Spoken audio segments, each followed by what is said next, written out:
modern house. Well, take your pick, upstairs or down. You go up. The electric's gone. Well, someone's turned it off. Hello? Anybody in?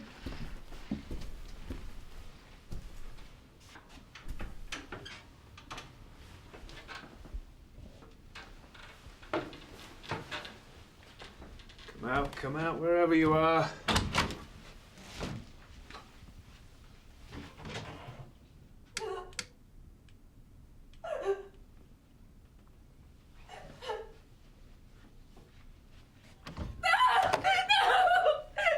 It's all right, love, it's all right. Police. Police, it's all right, it's all right. You're safe now, yeah?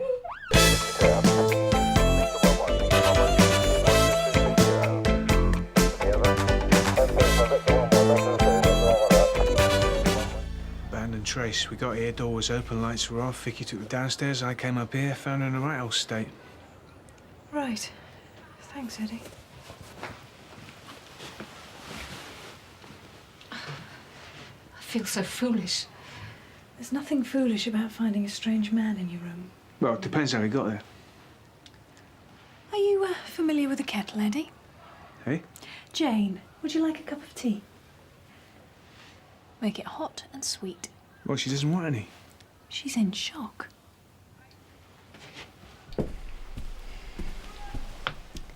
Right. This man, what did he do exactly? He talked. Talked? It was like he was chatting me up, as if this was normal. Perhaps it is, for him. He asked me to take my nightdress off. And did you? No. He got very angry then, smashed the lamp. He took some glass, put it into the palm of each hand, then squeezed. He held his fists over me so the blood dripped. I thought he was going to... It's all right. I couldn't scream. I couldn't call out. And he was just dripping blood on me and breathing hard. I was so scared. Can you describe him? Do you remember what he looked like? He was in silhouette. He stood in the doorway, just an outline. I think he had curly hair. Kettle's on. Jane, did you go out anywhere last night? Out? To a pub? A club? Anywhere he might have seen you, might have followed you? I went for a drink after work. How much did you have? What's that got to do with anything? Drink does things to people. You think I imagined this? No, I didn't say that. For 2 hours he held me hostage. Eddie, a word. What are you playing at? I'm just trying to cover all the angles. Look, if the intention was robbery, right? Nothing's been stolen. If it was sexual, he wouldn't spend 2 hours trying to chat her up, would he? Don't make sense. That's what I'm worried about. We're dealing with a nutter.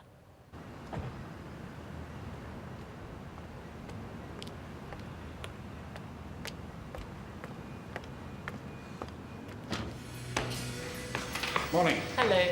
Can I help? Oh, Inspector Conway, isn't it? Chief Inspector, yes. I'm here to see a Mr. Mason. Pick up a script. I'll call him for you. Thanks. Hi, Steve. Chief Inspector Conway's here to see you. You're coming down. Great. I'll tell him. Have you met Steve before? No, I've spoken to him on the phone. He's very nice. Yes, I'm sure he is. Have you done much radio? No, I'm a virgin. You'll soon pick it up. Morning.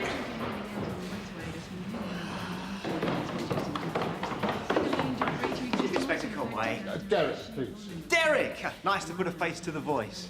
Funny, I was going to say the same thing to you. Being a DJ and a good face for radio and all that. Oh, very good. You got time for me to show you around? I need to be at the station for 9. Oh, lightning tour, then. Actually, we're called presenters these days. Oh, I see. DJ's a little bit old-fashioned. Besides which I don't play records, I'm a talk show host. Right. Here we are. Oh. Old people people! Get them off the roads! Once they reach 65, give them a bus pass and a pair of furry boots and don't let them near a car again! Bruce Pandy, he presents the breakfast show.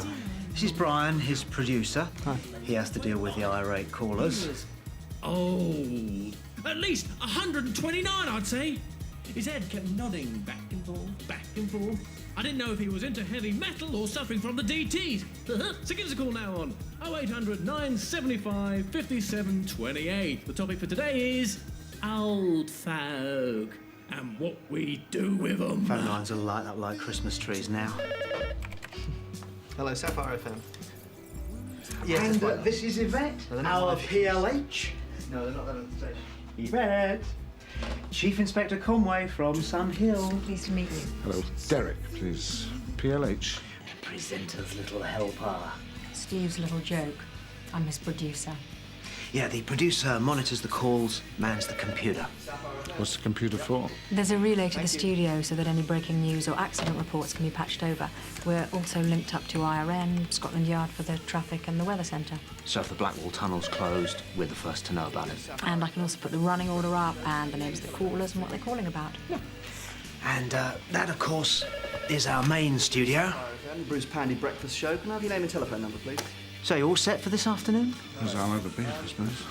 Yvette, have you got the, all the way off. It's your script. List of questions I might ask. Isn't that cheating? Standard practice. Gives you a chance to get your facts and figures straight. So when you come back to us, you'll be more relaxed, less nervous. Yeah, well, I hope so. Through to Bruce. And we say ta-ta to Jarvis and hello to line 1. Ivy, you're through to the breakfast show. You'll be out one day. So what's wrong with dying young and having a good-looking corpse? You mark my words. There we go. Gov, have you got 5 minutes? What do you want? I went to a call this morning. This woman wakes up to find a man standing over her. He's not doing anything. He doesn't touch her, and the motive doesn't seem to be burglary. He just sits and talks to her. Talks? Talks? What sort of talk? Well, talk. What, dirty talk? Well, not really, no. Suggestive, maybe. It's hardly crime of the century, is it? Well, that's not all. Apparently, he lost his temper, put broken glass in his hand, and dripped blood over her. Bagged up the nightdress for DNA profiling. What's the care in the community case then, isn't it? Well, maybe. I've been trying my hand at crime mapping, and there have been a number of similar cases in the last few months. A rash of offences that happen in 2s and 3s in localised areas, but always in East and South London. And all the victims are middle-aged women. You think it's the same bloke? Well, I can't be certain, but in enough of the cases, long conversations were held with the victims. If it is the same bloke, he should be caught. What do you want me to do? I've only gone back over the last 6 months. I could use some help to go back a bit further. All right. You've got Tom. Anything else? I think there are other victims out there, too frightened to come forward. Well, there's nothing I can do about that. Isn't Mr. Conway on the radio this afternoon? Yeah? Well, we could always appeal for information. What, scare half the women in Sun Hill? One day, this man's going to run out of things to say. What then?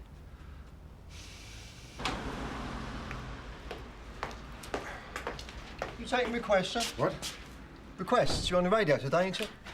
It's a crime slot, Reg, not desert island discs. They'll be playing music, though, won't they? Some arresting tunes by the police, no doubt. You're out of touch, Reg. They're called presenters now, and they don't play records.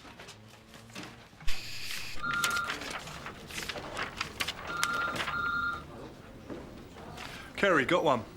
Yeah? 2 years ago, a lady by the name of Susie Phelan. Let's see. Reports a prowler, wakes up to find a bloke partaking of a hand shandy. You what? Well, at least we know he's got 5 fingers. She's younger than the other women. Yeah, but this guy's full of bunny. It's got to be the same bloke. From 2 years ago? Well, I've gone back 5 years and come forward, and you're not going to find an incident reported earlier than that. OK. Who dealt with it? Jim. You're listening to the Bruce Stanley Breakfast Show on Sapphire FM, and right now it's 9:30. Coming up this afternoon, Steve Mason with your top swaps and pitching the bargain basement, and your chance to help the Liverpool police with their inquiries as Chief Inspector Derek Conway takes to the airwaves. So for the boys in blue, The Clash with I Fought the Law.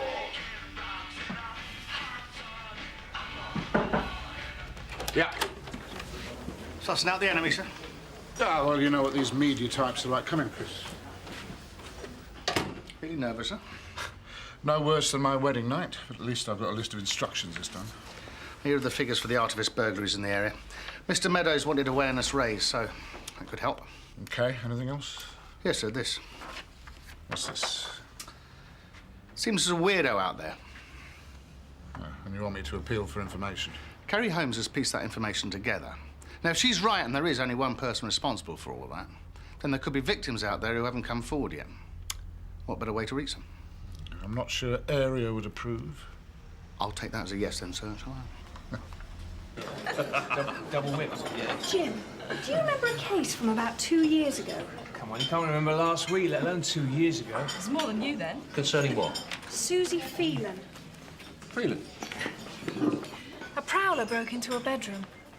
Phelan? Yeah, vaguely. He didn't do anything, he just talked a lot. What, another one? Oh, I've uncovered a whole history of it. It's got to be the same bloke. She was quite a looker, if I remember correctly. I called in on her a few times. Yeah, but he didn't do anything, though, did he? It was just another rubbish call. Oh, Eddie, you don't understand. I mean, you really don't. It's what he could have done. Kerry. Just had a call from Jane Reardon. It seems something was taken.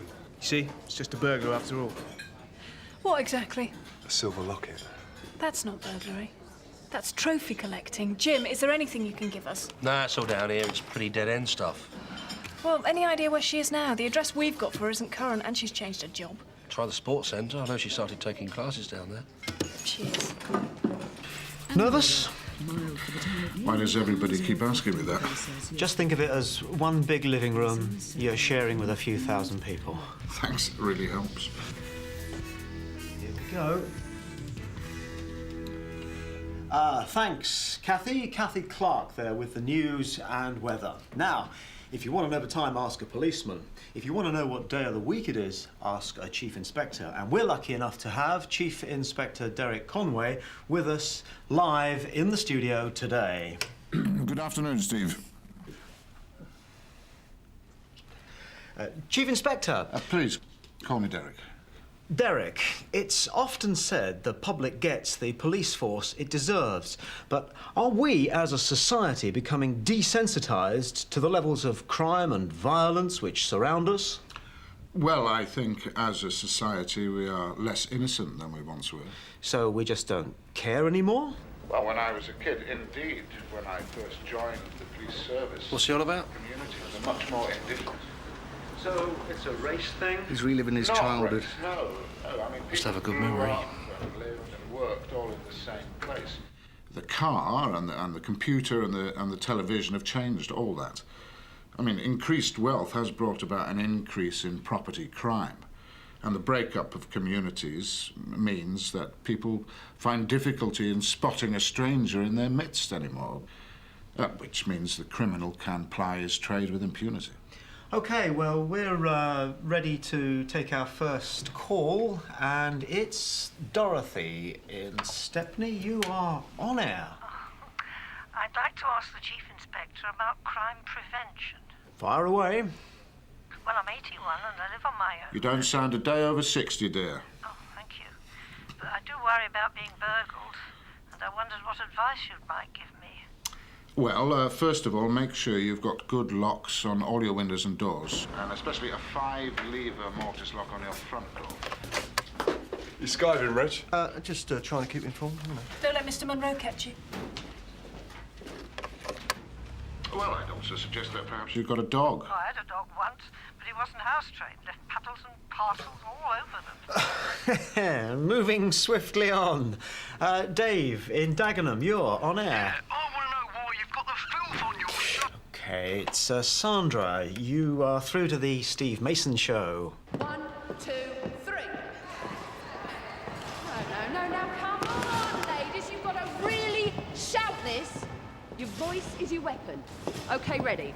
1, 2, 3! Now that was better. Susie Phelan, Yeah? I wonder if we could have a quick word with you. What about? A prowler. There I am, driving my car, minding my own business, and you're not doing me for no tax. No tax, for God's sake. I'm hardly Al Capone, am I? 3 coppers, 1 pounder in a van. Jeff, was your tax out of date? It's not the point. It's motorists who are made to feel like criminals while the real villains are getting away Look, with it. Jeff. 3 houses have been Jeff. burnt on my street. 3 houses in a fortnight. Jeff, look, you've said your piece. Now you can either rant on or you can listen to what the Chief Inspector has to say. Yes, Jeff, you're a credit to us all, and I'm sure you never speed and you never park on double yellows. It doesn't make me public enemy number 1, though, does it? Well, maybe not, no, but how many people have been killed, maimed or injured by cars travelling 40 miles an hour in a 30-mile-an-hour zone? Thousands a year, and it's usually by safe drivers like yourself who come on radio shows like this to tell us all how careful you are behind the wheel of a car. Well, you're in the wrong, Jeff, whether your tax was in the post or not. Thank you, Jeff. Coming up next, traffic report. I'm beginning to enjoy myself. Doddle, isn't it? To be honest, I thought you lot had given up. Well, sometimes it takes a while for a pattern to emerge. You mean he's still out there? 2 years later and you haven't caught him? Well, it's not as simple as that. No. But then you're a man, aren't you? Is that what all this is about? I decided that I wasn't going to become another statistic. Good for you. Yeah. There are too many victims out there already. I wanted to do something positive. Can you remember what he looked like? He stayed in the shadows. I was very careful about that. Did he touch you? Or attempt to assault you in any way? The covers have been pulled back. In some ways, that was the worst thing about it. Laying there, not knowing. I mean, obviously, he didn't... Susie, I want you to think very carefully here. Was anything taken from the flat? What do you mean? Did anything go missing? Even if it seems really insignificant. Something you wouldn't even consider anybody would want to steal. There was a photo. Yeah, there was a small frame with a photo of me and my sister in it. I've been looking for that for ages. But it's not worth anything. It is to him. Derek, I believe you have an appeal to make. Thank you, Steve, yes. We're looking for some information about a man who we regard to be dangerous to women. His victims are usually Is that also Mr. Conway? age. Yeah, it sounds all right, He likes doesn't it? to talk. Talking is one thing, and that Hang on. stops. What? Well, he's We've one all of been those so survivors, concerned you with know. what he looks like. None of us have thought to ask what he sounds This like. man, apart from being dangerous, is also extremely unpredictable, and that's our trouble. Susie. Word. There's just one other thing. His voice. Sorry? What? Did he have an accent? There was a guy at work who sounded a bit like him. Greg Stanley. He was from Preston, I think. Greg Stanley. Yeah, he was questioned. Well, I thought it was him for a while, but it wasn't. And he was interviewed? Yeah. Apparently, he had a record for something or other. I never did find out what. Thanks, Jim. You're tuned to Sapphire FM. Give us a call, free phone 0800 975 5728, if you think you know the identity of this creep. Or perhaps you think you may have been a victim of this man. Or you can call Sunhill direct on 0171 515 2111, and an officer will take your call in the strictest confidence. Now, it's Simon. You're through to the Crime Hour with me, Steve Mason, and my very good friend, Chief Inspector Derek Conway. If you ask me, the bloke needs shooting. Pervert. Very succinctly put, Simon. Betty, you're on air. I think he's sick. He should be locked up. Yes, don't sit on the fence, Betty. Hello, Bob. Do I not like orange? Orange is a colour I do not like. Yvette. Next caller, no name showing. You won't give a name. But station policy... I know, but Chief Inspector Conway's made an appeal. I'm prepared to take a chance. He's not a nutter. He wants to know what makes you think this man's a creep. On your head be it. Look, he can't be worse than the bloke we've got on now. Thank you, Bob. The football phone-in is on Saturdays. OK, we have a mystery caller now. Mystery caller, would you care to identify yourself, please? You say this man is in need of psychiatric help. Could we have your name, please, caller? What right have you got to say that? No name, no fame. There's no need to call him names. There's no need to label him a pervert. It's not what he does. You seem to know a lot about this maniac. Don't call him a maniac. He never touched those women. What do you know about it? I know. I know things. I've got the scars to prove it. You? I thought you were talking about the women. You're not thinking, are you? If he meant any harm, if he wasn't in control, then... Then what? He didn't touch her. Smashed a lamp, that's all, but he never touched her. What did you say? Just stop the name calling, all right? Keep him talking. Caller, what is the point you're trying to make? Where's the copper? He's here with me. Come, do you think I'm stupid? Don't you understand? I can't stop. I can't. Talk like mad, Gov. The whole of London must be listening to the radio. You got any leads? I've had every name from Bill Clinton to Mickey Mouse. Jim, did you interview a Greg Stanley in the Susie Phelan case? Greg Stanley? Does it ring any bells? He's got previous for burglary. You might not remember this, but he was a suspect in the case. You even interviewed him. Yeah, I remember. It wasn't an interview. I just had a few words. He's a damned suspect. There was nothing to go on. Look, they both worked for Cable-Wide Communications, that's all. There's no use having a pop at me. It's all right, all right. This bloke has phoned up the radio station. Now, if that isn't a cry for help, I don't know what is. What's this? Look, some bloke phoned the radio station. He knew about the lamp. It looks like it's him. What sort of accent did he have? From up north somewhere. Why? Susie Phelan said the man who broke into her house had a northern accent. Right, you check this Stanley bloke out. Jim, I'm over to the radio station. Keep me informed. Right, Gov. Son of CID. At first, I did think it was a hoax. Oh, it had to be him. There's no way he could have known about the lamp. Live radio. Can't beat it. So what did he say to you before he went on air? How did he introduce himself? Well, he was a bit rude. But we get that sometimes. We've got a system, though. With each call we get, we try and identify the sex, age, and grade them on their communication skills. How do you monitor the calls? We've got a standard PABX. They call through before they go on air. I ask them a few questions, get some idea what they want to talk about, then call them back on the number they give me. Tried that. Mobile phone buy-in-the-box job.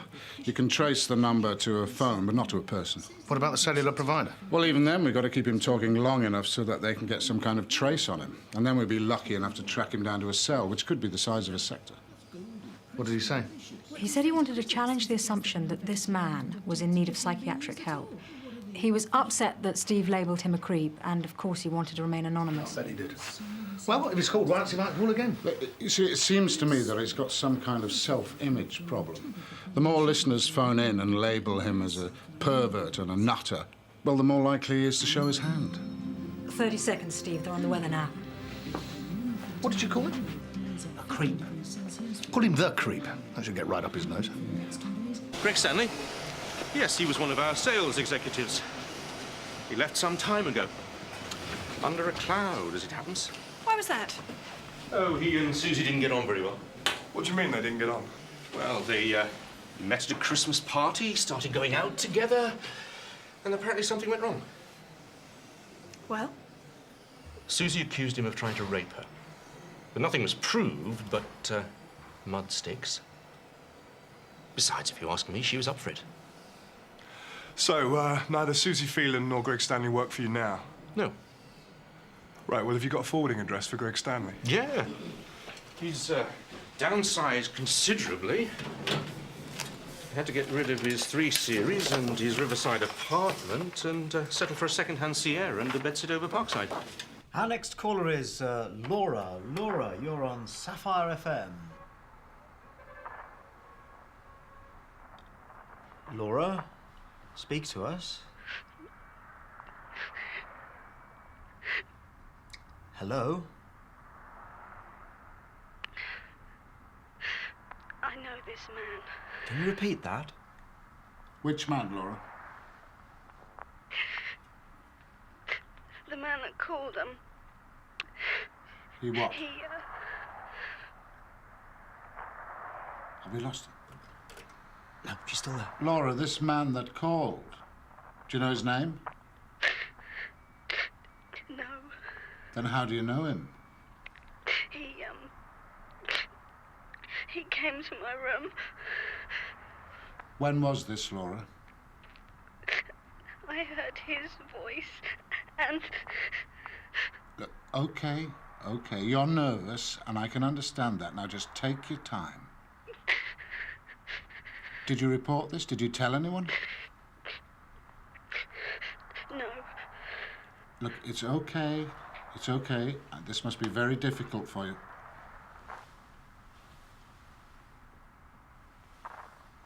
Laura, we can take your number off air and call you back. You do need to speak to someone. She's gone. Very nice. That's what estate agents call character.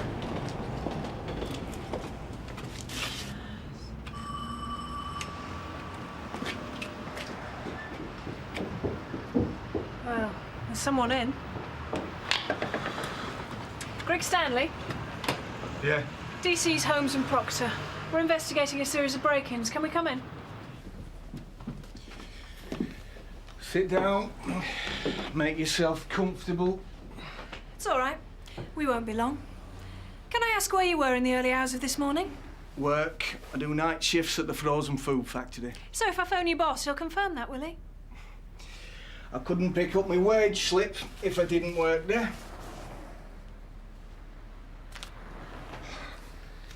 Does the name Susie Phelan mean anything to you? So that's what this is about. What's the little bitch said about me now? That's not very nice, Mr. Stanley. Yeah, well, I was doing all right for myself, thank you very much, till she screwed up. Oh, yeah. We heard you got the sack from Cablewide. I didn't get the sack. I resigned. Got some pride. Why did you resign? Because Susie was trying to make out I was some kind of a rapist. And why would she do that? I don't know. You'd have to ask her. What do you mean? We went out with each other. Dated. Did the man-woman thing. So what went wrong? Look, she used to be a bit of a flirt. There's nothing wrong with that. I had my fun and I dumped her. Yeah, it doesn't explain how you came in the frame after Susie's house was broken. Things weren't going too well between us. And I had a previous for burglary. Can I see your hands? Hey? Your hands. Put them out like that.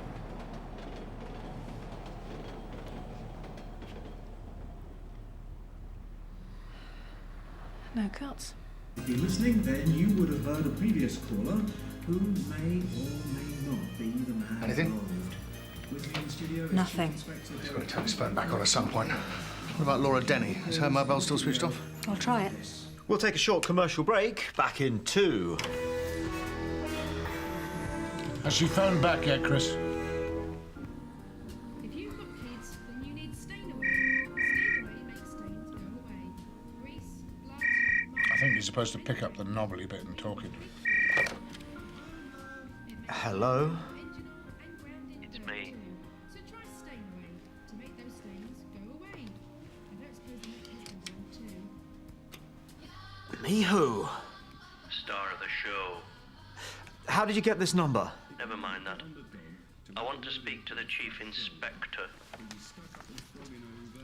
How do we know you are who you say you are? Enjoying the show?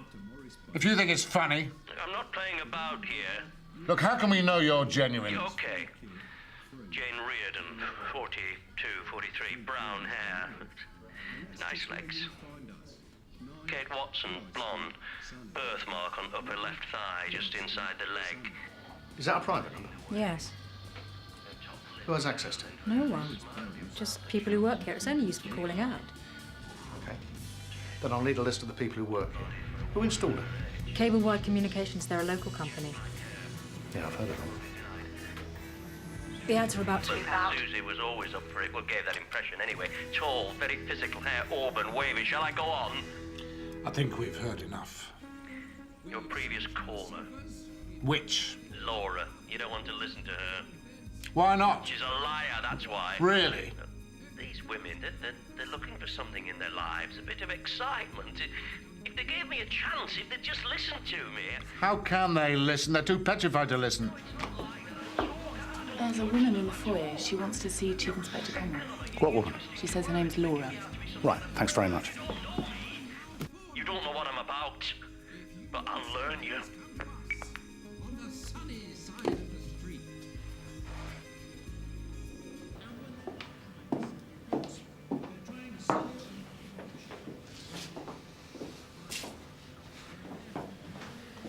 Why didn't you report to anybody what happened? I was too frightened. Then why are you here now?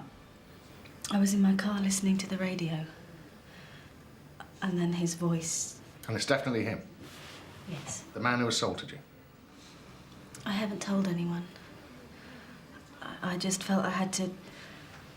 Well, and you seem to understand it. Laura, do you think you'd be able to tell others what you've just told us? What do you mean? Well, we don't know who this man is, but we do know he's dangerous. He wants to be caught. He's on the edge. He wouldn't have called in otherwise. He's living a fantasy. He sees himself as being harmless, but if we confront him with the reality, he might just crack, give himself away. And if we can keep him talking long enough, we might even find out where he is. It's got to be worth a try. But only if you're willing to go through with it, Laura. I don't think I could. Well, that's fine. Laura, you've got a responsibility, not just to yourself, but to other women. Chris, if she doesn't want to do it... Think about it, Laura. If you don't stop him, then another woman is going to go through what you went through. Think about the next victim. She might not be as lucky as you are. Because the word victim is highly emotive. The very word itself seems to rob a person of their identity, their pride, their individuality. We're joined now in the studio by Laura. You may recall Laura contacted this station earlier. She wants to tell her story. You're tuned to Sapphire FM with me, Steve Mason, and my special guest, Chief Inspector Derek Conway. Over to you, Derek. Laura, tell the listeners what you told me. I don't know where to start. OK, I'll set the scene a little, shall I? It's December the 5th, 1996. You're at home in your flat. It's 2 o'clock in the morning, so you're in bed. You've been out for the evening. No especial. Just to have a couple of drinks with a couple of friends in a local pub. What happened next? I woke up. Why did you wake up? I couldn't breathe. There was a man standing over me. He had his hand over my face. Was this the man you heard on this radio station this afternoon? Yes, I recognised his voice. Go on. He pulled back the quilt. I just had a pair of knickers on. He put his hand... He assaulted you? Yes. He tried to pull at my legs. He was pulling. I couldn't scream because his grip was too tight. I couldn't kick him because I was frightened that he would grab my leg, and I couldn't stop him. Did he rape you, Laura? No, I managed to open my mouth wide enough to bite his hand. Then I screamed. Do you think he would have raped you if you hadn't bitten his hand? Yes. How did you recognise your assailant's voice? I don't know what you mean. Well, he talked to you. Somebody out there must know who he is. He told me not Kerry. to move. It's the second time I've heard this one. Who? Campbell. David Campbell. Who's the informant? Won't give a name. Done a PNC check? Not yet. OK, give me the details, I'll get onto it. What has been the effect on your life since you were visited by the creep? I've changed. In what way, Laura? I'm less confident. I was in college at the time. Media studies. Wanted to become a fashion journalist. But you didn't, did you? No. No, I left the course halfway through. I got a job in a dye factory, sorting and packing. Though I have risen to the lofty ranks of supervisor. It's not really what you wanted out of life, though, is it, Laura? No. Laura,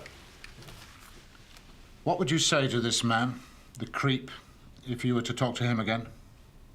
I think I'd ask him to stop. I think I'd ask him to seek help. Well, the phone lines are lighting up here. I believe we have an interested party on the line. I cannot believe you're doing this. We could say the same thing about you. But it's all lies. That's what you said. I never touched her. Oh, come on. I don't do touching. What do you do then? Talk. You know that. Oh, that's how you get your kicks, is it? Talking to women who are not in a position to fight back. I'm not a violent man. No? Tell Laura that. It's lies. You're the man who smashed the lamp this morning. You took the glass and you cut yourself in both palms. Why'd you do that? The pain stops. Stops what? No, you're twisting me words. Look, is that normal? Is that right? I don't hurt them. I'm in control. On the contrary, you're spiralling out of control. You're ill. You need treatment. You don't know me. Oh, I know you well enough. I know that you're a menace to society, especially to women. I know you need to be stopped. Right, Laura. Stop me. Laura. Well, Laura, don't walk out on us now. He's hooked. We've just got to keep him talking. I need air. I'm sorry. I didn't think it was going to be like this. Laura, please, we need to get this man. You were enjoying it. I wish that you were here right now in front of me. She'll be all right. Yeah, sure. You just don't get it, do you? Because you are... David Campbell. He's got form. What kind of form? You're not going to believe this. As a kid, he was done for cruelty to animals. Sent to Rampton at 18. The nut house? Yeah, and since then, he's been out for domestic violence. Kerry, I've got his ex-wife on the phone. She says she thinks it's her husband, ex-husband. Mrs. Pauline Campbell. Now, that's the third time his name's come up. We've got him. I'm in control.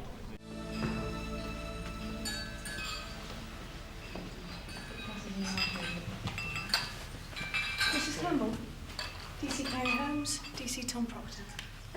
Will this take long? Only, I'm expecting the wedding party in 50 minutes. Well, we'll be as quick as we can. You've been listening to the radio, I believe. One of the girls had it on in the kitchen. And you can identify the caller we've christened the creep. It's my ex-husband. Were you absolutely convinced of that? We divorced 3 years ago, but it's him all right. So, what can you tell us? Oh, what's there to tell?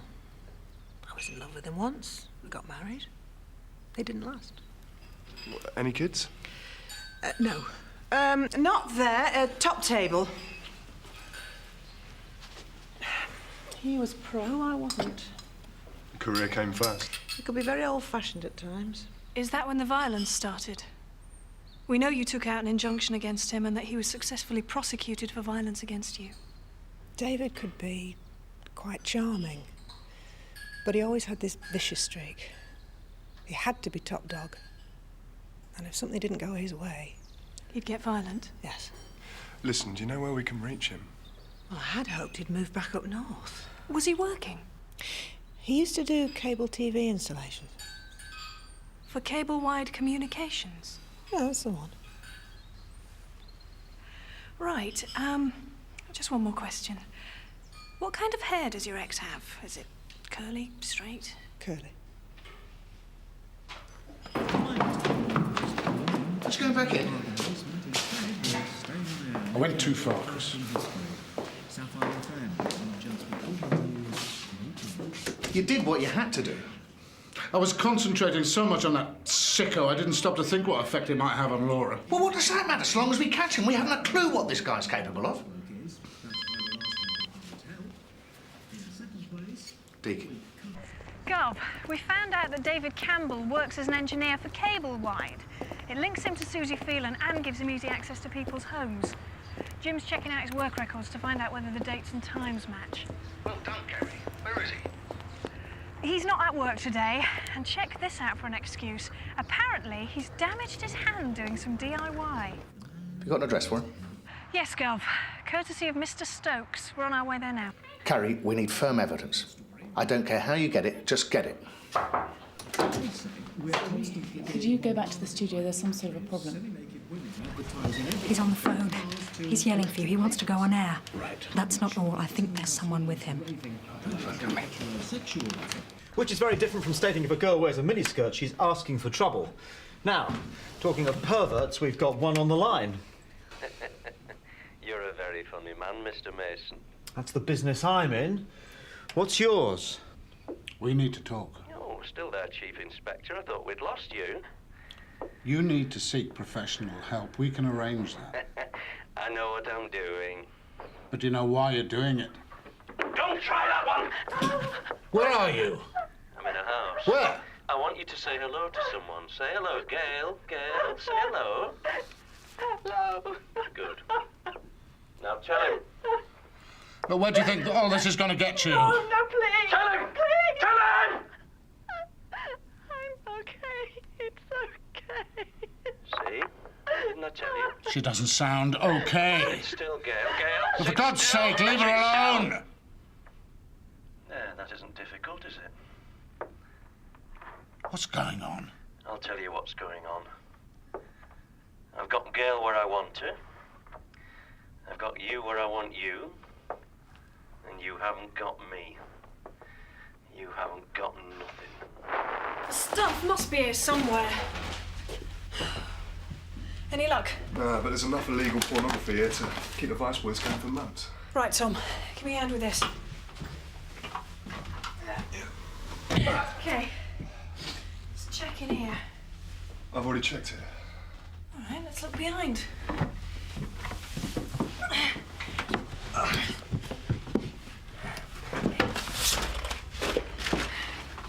Something here.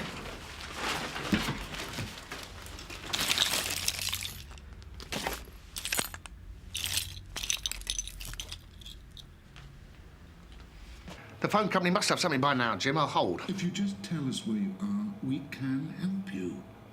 I'd help. I know all about people who try and help.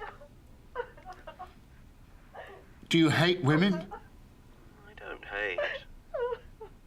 Then what? Look, I need to know. I want to understand. What if I touched her now? David! What did you call me? I wouldn't do that. Right, Jim, go ahead. Yeah, they've narrowed it down to a cell in the southwest of the ground. That puts him in the Banner Road area. OK. Get back up. I'll see you there. Thanks. Have you been? I told you I needed some air, some time to think. We've got no time. Have you heard what's happened? That's why I came back. They're going to need you in there, Laura. Please.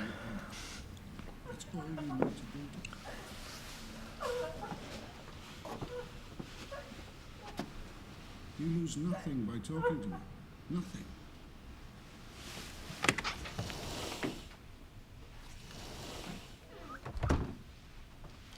David, you like to talk, don't you? That's what this is about.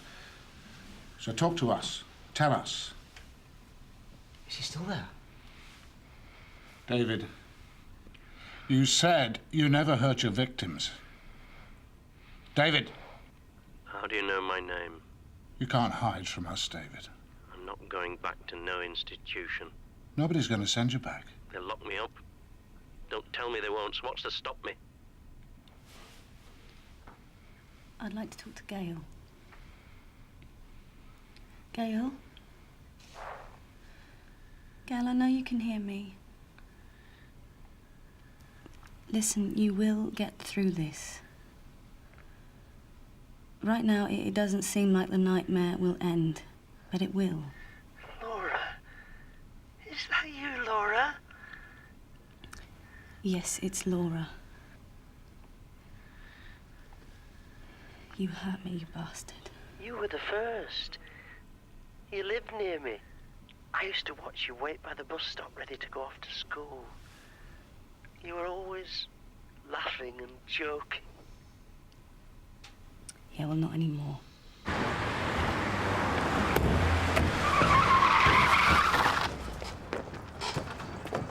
We're all set, Gov. Cheers, Jim. Right. Each of you has got a list of 3 addresses where Campbell has installed cables. The victim's name is Gail. Jim, will you stay with the car and monitor the radio for any clues? Gov. Man's dangerous, he's on edge, so let's find him quick. OK.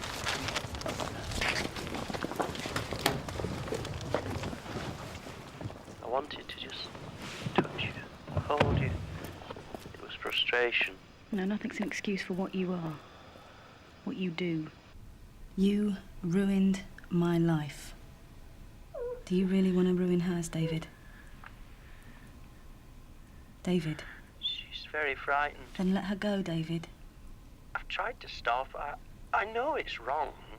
Is that why you hurt yourself? Is the pain to make the thoughts go away? Yes. It frightens me what I can do, what I know I can do. What I've done. Look, stop it. Just stop. No, please don't do that. Somebody help me. You're not talking to us, David. We know you're there. We can hear you breathing. We know you're listening. What are you doing now? You don't know, do you? You can't see. Gail knows what I'm doing. She's watching me, aren't you, Gail? Stop. Please stop. This is a fantasy you're living out. Do you know that, don't you? All that pornography, all those images in your head. What do you know about what goes on in my head? When you split with your wife, is that when it started? Don't. Please don't. I must. When you couldn't hit out at her anymore, you needed to search for other victims, other women to hurt. There's no more hurt. No more pain. The pain's stopping now. No more pain. Help me.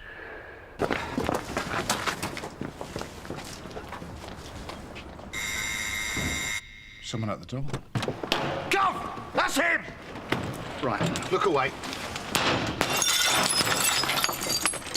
Gail!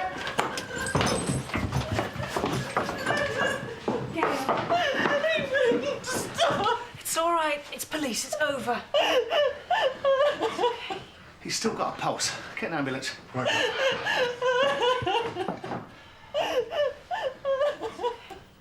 Hello? Chris, good to hear you.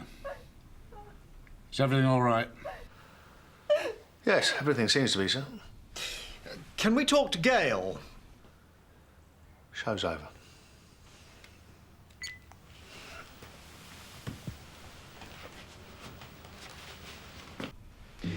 Well, what a show we had for you today. A criminal captured live on air. We can all sleep safer in our beds tonight thanks to the sterling work done by the boys in blue. And especially thanks to the expertise of my guest, Derek Conway, surely a Metropolitan Commissioner Of the future. On tomorrow's show, we're talking dahlias. Right now on Sapphire FM, it's 3 o'clock. I just wanted to say thank you. With Kathy Clark. For what? For getting me through that. The Bank of England have He can't hurt me anymore. further cut in interest rates He can't touch me. He can't touch anyone for a very long time. Derek, you were brilliant. Now, is there any chance of doing that again sometime? Maybe make it a regular slot. Steve, I think I'll leave my broadcasting career behind me. That's a shame. You're a natural. Yes, but a natural what? Please hold this as spoke. In which case you statement against him. Mr. Woodford leads the rule.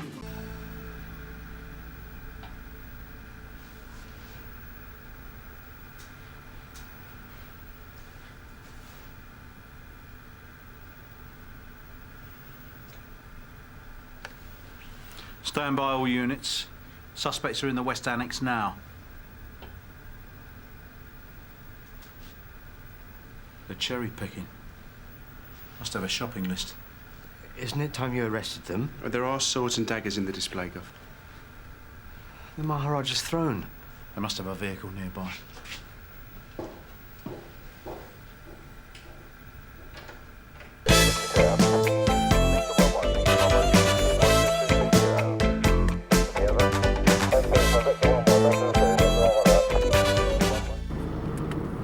Hang on, Paul, just pull in over here. Why? I think I saw some lights. Blue and white flashing ones in the shape of a saucer, were they?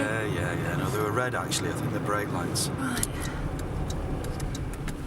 Looks like the foreman's forgotten something. What's he up to? What is he doing?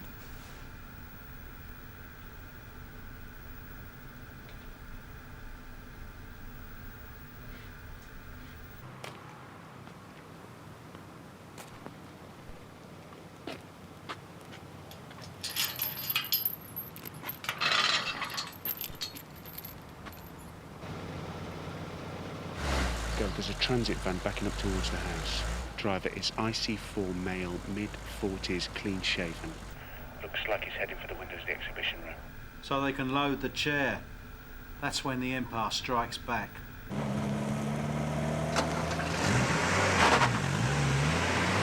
Gov, the van's taken off. The driver's been spooked. All units, go, go!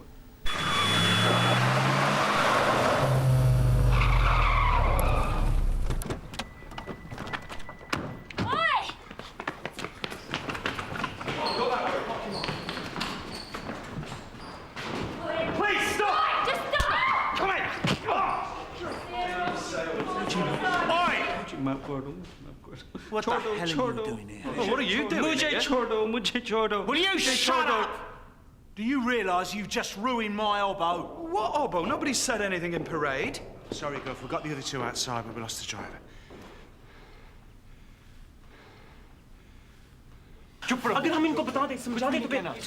Enough! Right, let's start again, shall we? Yes, I understand all of that, but I want your name. Sarge, it was like this when they searched him. I don't think they speak any English. I better call the language line. Bob, they're playing for time. Yes, but they're not giving me any indication that they understand what I'm talking about. I need to interview them now. Yes, but the Pace Code of Practice says otherwise. Keep them separated, will you? So the language line can interview them individually. You're just trying this on, aren't you? You're going to regret trying to wind me up. Now what's happening? I never touched him. Are you all right? Do you reckon he's faking it, Sarge? Better get the FME. Hang on, Bob, this might be kosher. I think he might have swallowed some gemstones back at the museum. I better get an ambulance as well, then.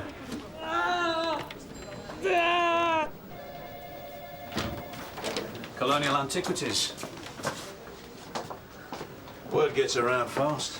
Well, you're bound to cause a few squawks when you go ruffling feathers, Frank. Andrew Monroe wasn't too pleased about two of his PCs being assaulted first thing this morning.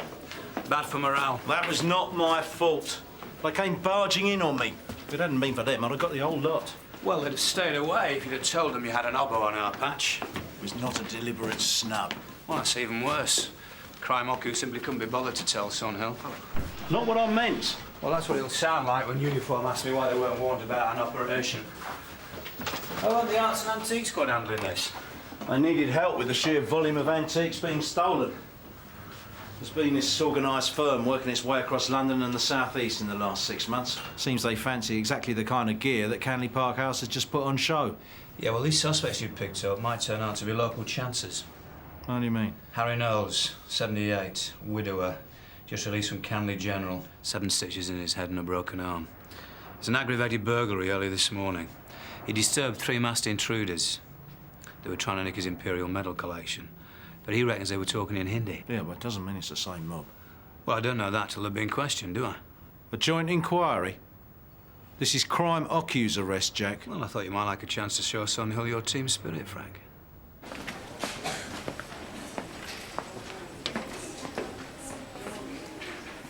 Remember me? DCI Burnside. I saw you this morning, reading display notices at Canley Park House. And the way you sneaked into the building, bypassing electrics and alarms. I think you're a man of some learning. Not that it did you much good this morning. Your getaway driver was the only one who lived up to his name.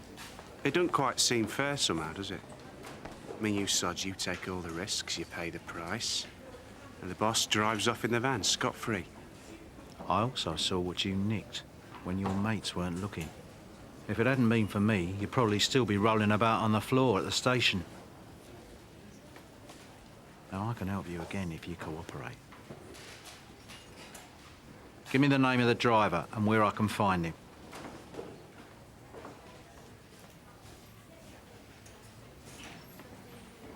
The doctors say your belly's going to hurt for a while. Swelling. Possibility of ulcers.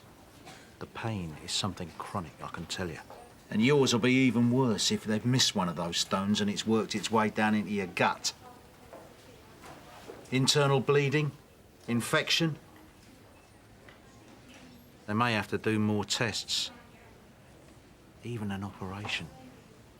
But if you're an illegal immigrant who refuses to cooperate with the police after being caught committing a crime, what kind of treatment do you think you're going to get?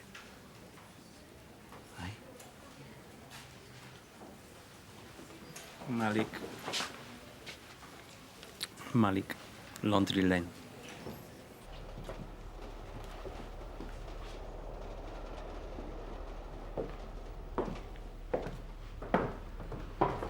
Mr. Leggett in a hurry, Gov. Just cans of food and use phone cards. Flophouse. Malik must have had them packed in here like sardines.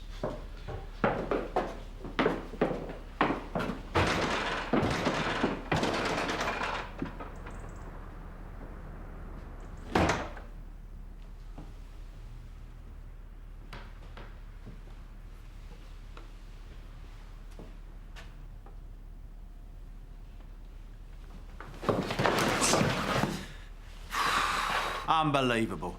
Whenever you want an old bill, there's never one there, and when you don't want one, they're banging the front door down. This is Amerton Atoll Royal.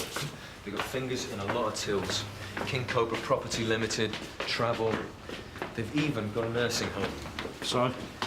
They're all fronts. The Roys make the real money out of counterfeit goods, insurance scams, tax fiddles, and the people trade. What, trafficking illegal immigrants? Yeah. I got a tip-off that Laundry Lane was being used as a safe house. And what's the profile like for robbery? Well, they haven't got one. They wouldn't want the attention. So you reckon they're getting over their shyness with stolen antiques? Yeah, it would make sense. It's not like knocking off banks or building societies. They'd figure it was low-key crime. If these boys are public enemy, why aren't they flagged? Because they're slippery. They always operate in their own community. So nobody ever talks. Untouchables? Not anymore. Not the Roys. I've got a snout. So what's this about the Roys? What snout? Gov, I was just saying we could really do with informants to find out if the Roys are involved in any of this burglary business. You're not still sniffing around them, are you, John? I thought you'd learnt your lesson there. Yeah, well, there's a possibility that there's a connection between the brothers and the house that my suspects have been kipping in. Looks like you were right, Jack.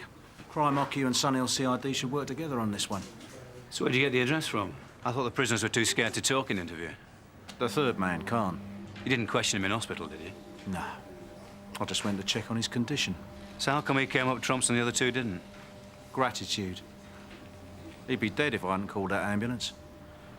Can I have a word, John? Good.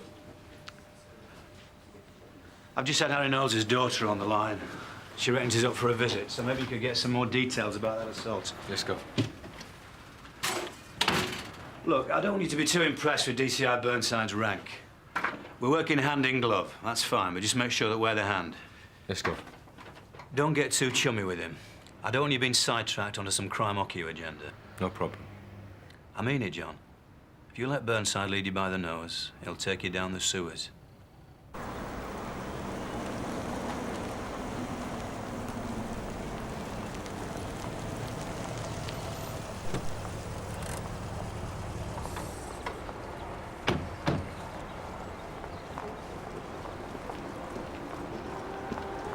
Not sure about this recce, Gov. Meadows wanted us to speak to Harry Knowles first. We will do, as soon as we've had a powwow with your Indians. Anyway, give the old man more time to collect his thoughts. Bally? Sonny? You dad and your uncle, eh? Yeah. Sweet. Careful. Sergeant Boulton, dead on time. Excuse the chaos. My daughter is getting married tomorrow. So much to do. DCI Burnside. How can we help you? Please. Tea first. Bally. Please.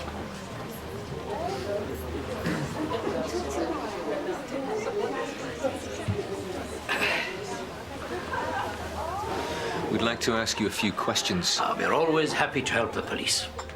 Do you know a Kashif Khan? Kashif?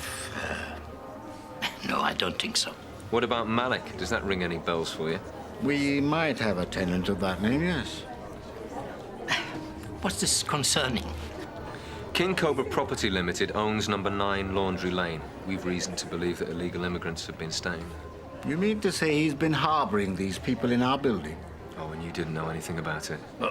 Not at all. We can't account day to day for whom he brings in to sleep in the house. If you're renting out the property, you must have leasing documents. Yes, we've got them somewhere in the office. I might be able to dig them out for you. Could you tell us where we could dig out Malik? Oh, if he's not in the house, we have no idea. If he's run away, he owes us a lot of rent. If he's gone into hiding... The men who were staying in your property were caught at a burglary this morning. Canley House. They were trying to steal Indian artifacts. Oh, I see. Indian artifacts. First illegal immigrants, now you are calling us thieves. Ahmed. Tell me, Sergeant, why are you always after us? As he told you, Chief Inspector, how he accused my brother of kidnapping 2 Indian children a while ago and demanding a ransom for their release. But you were wrong. Totally wrong. The boy's father was guilty. And now here you are, doing the same mistake, bringing our family into shame. Ahmed, don't upset yourself. Anything ethnic and we are automatically to blame. Tell me, why can't white people be behind this crime? Weren't they the ones going around the world stealing these artifacts in the first place? Bhaiya. Bhaiya. My brother has high blood pressure. Tomorrow's wedding is making him very, very nervous. I think you'd better leave now.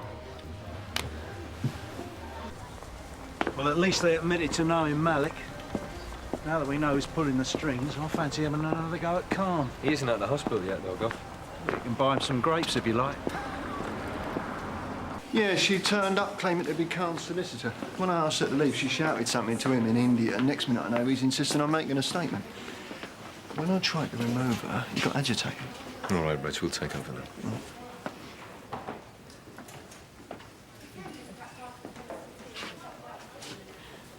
DCI Burnside, DS Boulton. I'm Shilpa Azar, Community Law Centre. I'm here to represent Mr. Khan. You know him personally? No, but the centre keeps its ear to the ground for minority casework, refugees, asylum seekers. I'm surprised you didn't advise my client of his right to have a solicitor present when being questioned. Mr. Khan hasn't been interviewed yet. Really? Well, I've talked to him, and quite frankly, he's been rather foolish. I've persuaded him to cooperate fully. He's got a statement to make that should help speed up your inquiries. It was my idea to steal the things from Candy Park House. I was desperate for money, so I got Pankaj and Maninder, the 2 other men you caught, to help me. We are all in this country illegally. So you're the leader of the gang? Yes, sir, I am to blame. If you were the boss, how come you stuffed those gemstones into your mouth? You stealing from yourself? My client's made a voluntary statement. The proper place for questions is in a taped interview back at the station. The Roys are involved, Gov. So are you, John. 2 involved. You were meant to be talking to Harry Knowles. Instead, you end up chasing the brothers again, despite the fact that Khan hasn't named them as accomplices. So how come Khan suddenly put his hands up as being the mastermind of the robbery? I mean, if the Roys haven't put the frighteners on him, why has he changed his story all of a sudden? So how's he changed his story, Frank? I mean, Khan wasn't interviewed before he made his confessional statement. Or did you ask him about more than just his state of health when you went to see him in the hospital for the first time? Give us a minute, will you?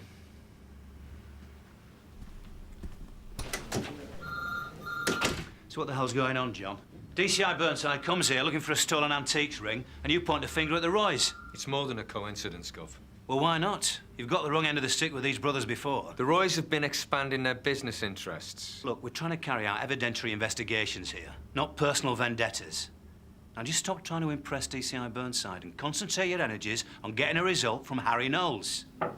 Yeah. The Roys have kicked sand in our face. Canley Park House has been turned over again, in broad daylight. So they were just part of the crowd, yeah? Paid to get in like everybody else. About a dozen of them, mingling with the rest of the visitors. Why aren't they trying to hide their faces? I think masks might have been a bit of a giveaway, Sarge. Maybe they thought we couldn't put names to them anyway. 5 of the robbers had baseball bats under their coats, and the others used ammonia and CS spray. The whole raid took about 2 minutes. Then a van pulled up and they all piled in.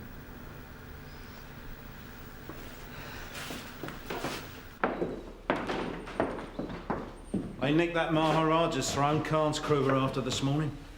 Pretty much snatched everything. It was all on loan. I don't believe this.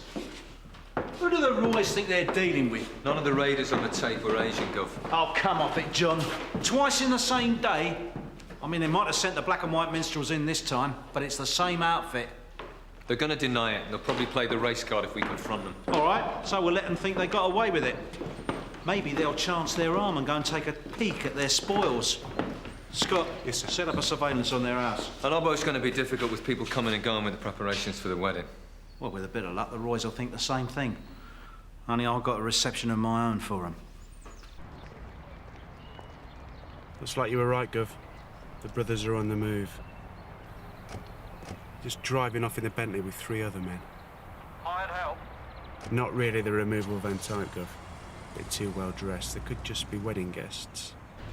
All right, Scott, stick with them. Keep me posted. So what did you get your medals for? The medal belonged to Arthur Sherman. We served together in Burma. There he is, here. He died a month ago in a nursing home. He wanted his collection to raise funds for the association. So they were valuable? Well, to him, they were priceless. No, I mean, what would they be worth on the open market, say, to a dealer or a collector? We were captured in '44 and set to work on the railroads. The Japs took everything away: health, hope, dignity. Arthur was a broken man by the time it was all over. That's why the medals were important. Gave him back a sense of identity and history. Pieces of the empire that allowed him to pull himself back together again. All gone now, and it's my fault.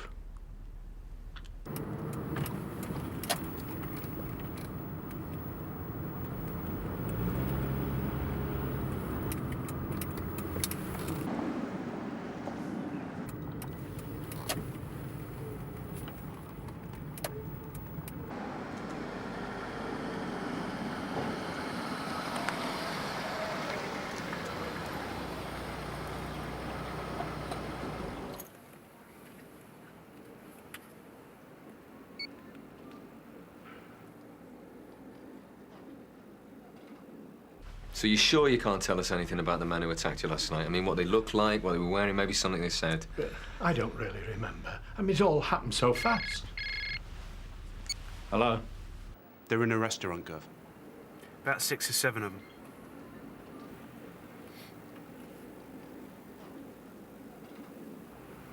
Hang on. I don't like the look of this. What is it? Scott?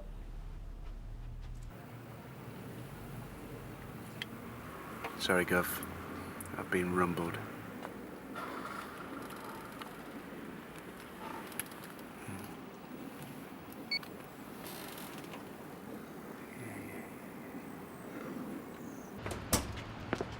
Scott's blown out.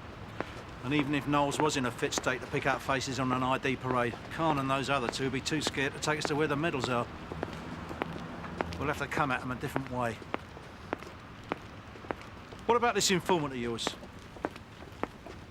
Your snout, remember? The Roys? Well, there's nothing definite on that one, Gov. Why don't we just see if we can crack Khan an interview? All he'd do is repeat his hospital confession on tape. Nobody grasses the Roys, not if they got family back home to worry about. That's their MO, right? Boulton. Right, Gov, I'll tell him. Mr. Meadows wants to see us. Mr. Brownlow's had some local councillors complaining that you've been harassing the Roys. Apparently they can't even sit down for a meal in peace. So what's all this about CID chasing them around town? They were under surveillance, Jack. Yeah, but you've got no proof. Khan hasn't named the brothers. So now you're saying that instead of battening down the hatches after your first visit, the Roys are actually sticking their necks out for a second raid? Using an armed gang? I mean, it's just not their style. You, of all people, should know that, John. The Crays started off as a couple of white boys within their local community. The reason the Roys are in the frame is because you can't seem to be bothered to look for evidence. Now have a look at that videotape, and then check with forensic. See if there's any fibre or prints that'll link Khan and the other prisoners with the Knowles burglary. The boy's got the scent, Jack. You should let him run these slags to ground. So what was the cost, then, of last night's oboe? And what have you got to show for it? 3 illegal immigrants, half the contents of Canley Park House nicked from under your nose. Area aren't going to be pleased. Did they know about the job? And was the hole even insured? You're out of order. No, not when it comes to one of my officers being pushed into helping get you a result. Any result. Simply to deflect fallout from a job that you've screwed up. You're a chancer, Frank. Maybe you're not cut out for crime occu after all. I'm a thief taker. And a bloody good one. And John Boulton's not half bad either. And before you became team leader, you used to be a pretty decent governor.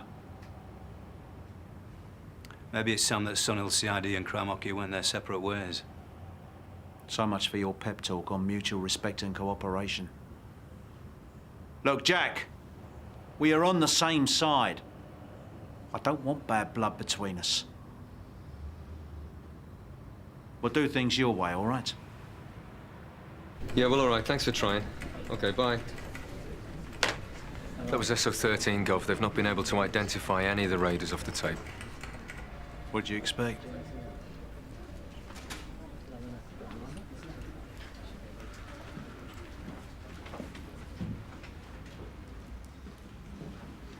We've got nothing, John. Except maybe that informant of yours. Gov? That snout you've been saving for a rainy day? Time you put your money where your mouth is. You keep complaining you never had enough resources to run the Roys down. I've got 300 men at my disposal in crime occu. We'll back you up even if no one else will. The Roys are taking liberties, John. You gonna let them slip past you again?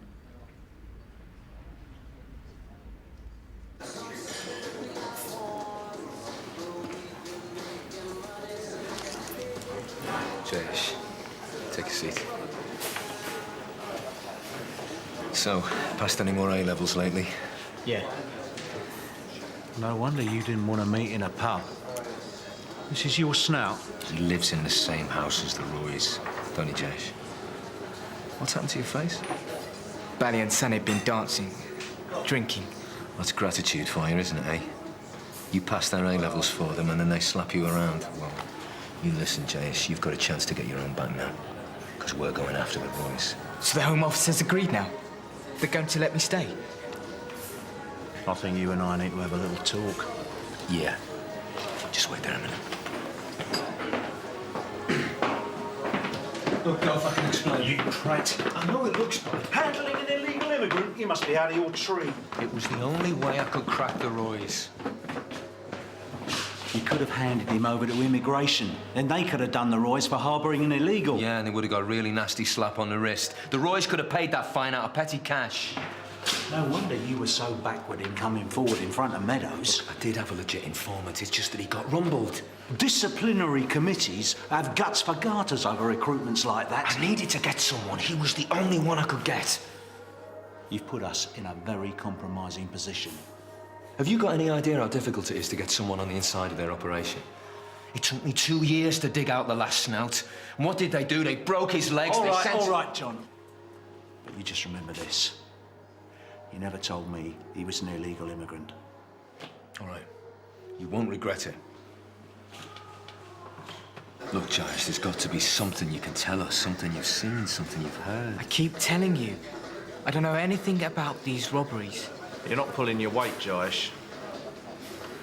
Now, why should Sergeant Boulton stick his neck out to allow you to stay in this country if you're not giving him any help in exchange? I am. You listen. From now on, it's not the Roys you've got to worry about upsetting. This man. Malik, you said? I think he comes to the house sometimes. Where is he?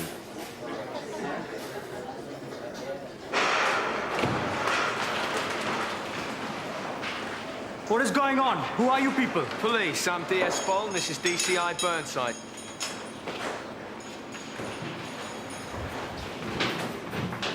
Come here, you! I take it you are Moaz Malik. Let me go!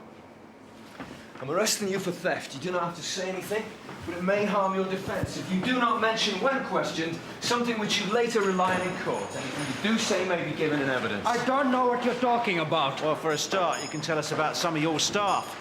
My colleague tells me none of them can speak English. I want a solicitor. Oh, that's great news. Immigration's not going to be here for another couple of hours. We can't keep the banged-up fort to itself for much longer. I'll farm some of them out to Stafford Row and Barton Street. All right, well, Scott will pick out all the faces off a security video. Now, I want them to stay here while we take Malik back to his house for a search. Right. Here you got a result, John? Yes, Gov. Anonymous tip-off. Really? Well, Jack, doing things your way. Good. Connecting up all the little links in the chain. Should have the Roys and the relics by the end of the day. And your medals. What's the matter with him? I'm now showing Mr. Malik Exhibit JB9, which is an India General Service Medal, Waziristan Campaign, 1921 to 1924. Where did you come across this item, Mr. Malik? This, together with other medals, was reported stolen early this morning in an aggravated burglary. So how do you explain its presence today in your home? Who instructed you to rob Mr. Knowles and Canley Park House? Was it the Roys? I don't know what you're talking about. Oh, come on, Malik. It's every man for himself time. No point in protecting them now. I said I don't know what you're talking about. Thank you.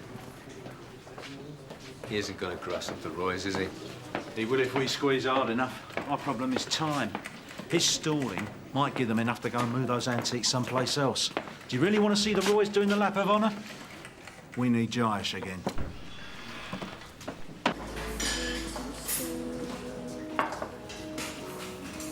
But I've already given you Malik. It's not enough. We need to know where the goods are being kept. I don't know that. You're going to have to find out. I can't. You don't understand what it's like in the house now. They're very angry about what's happened. Asking questions. It's all a mess. Look, if they're so worried about Malik squealing on them, they got no choice but to move the gear. And if we could catch them at it... Jayesh, we need you to find out where the gear is and when the Roys are going to go for it. But, Sergeant, they are suspicious. They know something is wrong. I don't want to go back to the house. You're going to have to. It's not possible. Jayesh, do you want to stay in this country or not?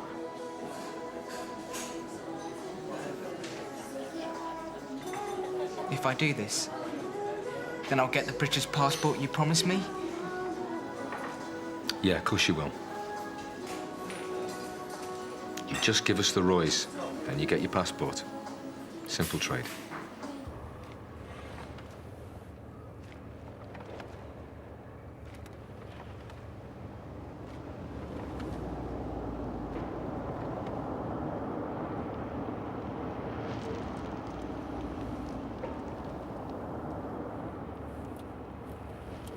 All units, we have eyeball contact. Target vehicle has arrived. They've gone into the warehouse now, Governor. All units, go, go.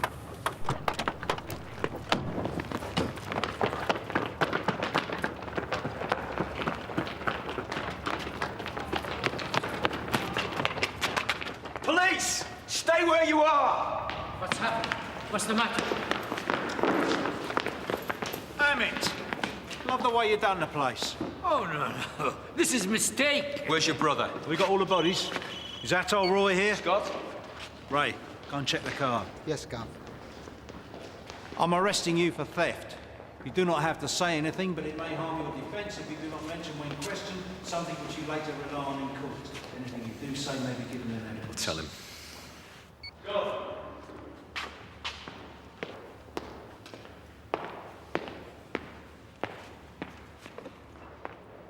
That was Scott. Atol's at home playing happy families, but we've got a problem. Jayesh has gone missing. There's no sign of him. I hope you got here on time. We hit the place just when you said, Sarge. The boy wasn't here. Where's Atoll? Through there.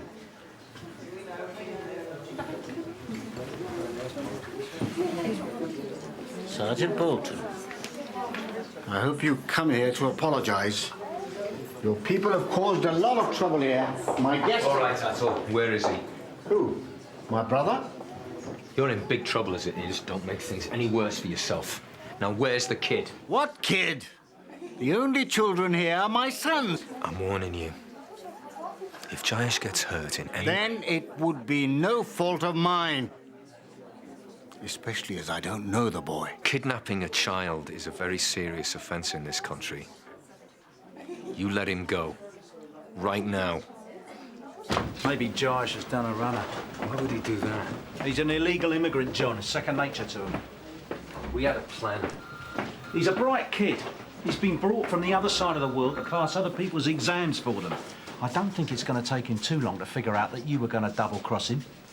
And let's face it, that is what you were going to do, isn't it? Get him safely into custody, then hand him straight over to immigration. Jayesh smells a rat, doesn't want you after him. So he hands you the Roys as a going-away present. I don't know about that, Gov. You know what the Roys are like to people who grass them up. If they find out that it was Jayesh, they're going to skin him alive. I think we should check out the Roys' other properties, find out if they've got him holed up somewhere. Now, you listen. If we start a full-scale search for that kid, people like Jack Meadows are going to want to know a lot more about him.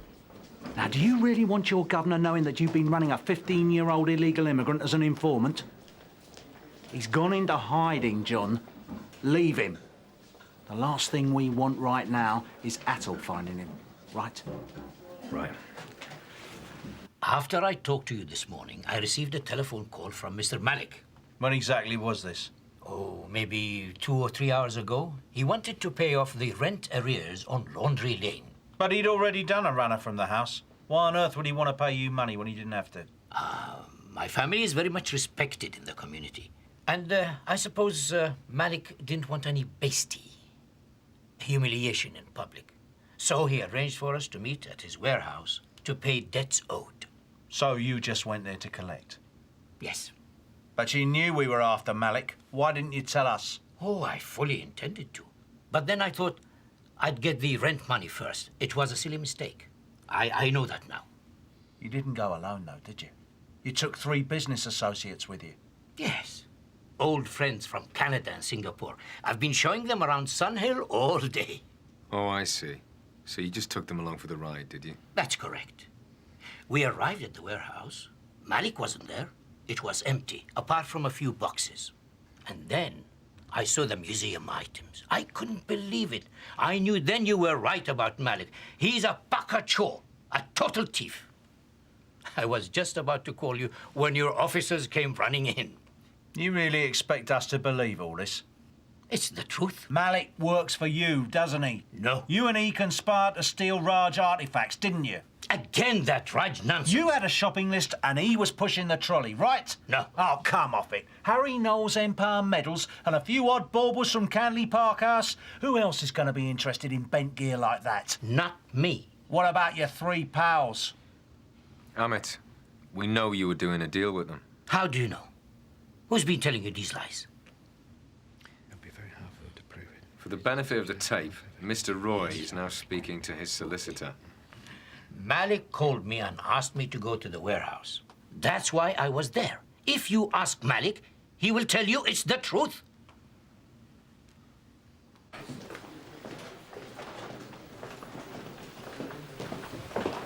Smarmy git. He's going to get Malik to fall on the sword for him, Gov. A full confession to put Amit in the clear. Yeah, that's why we're not going to re-interview Malik until we absolutely have to. Scott, Atul Roy's in reception. I'd like to speak to you, Sarge. Delaying tactics. Go and see what he wants, John. Meanwhile, Scott and I will crack on with the first of Amit's pen pals. What is he referring to? Yeah.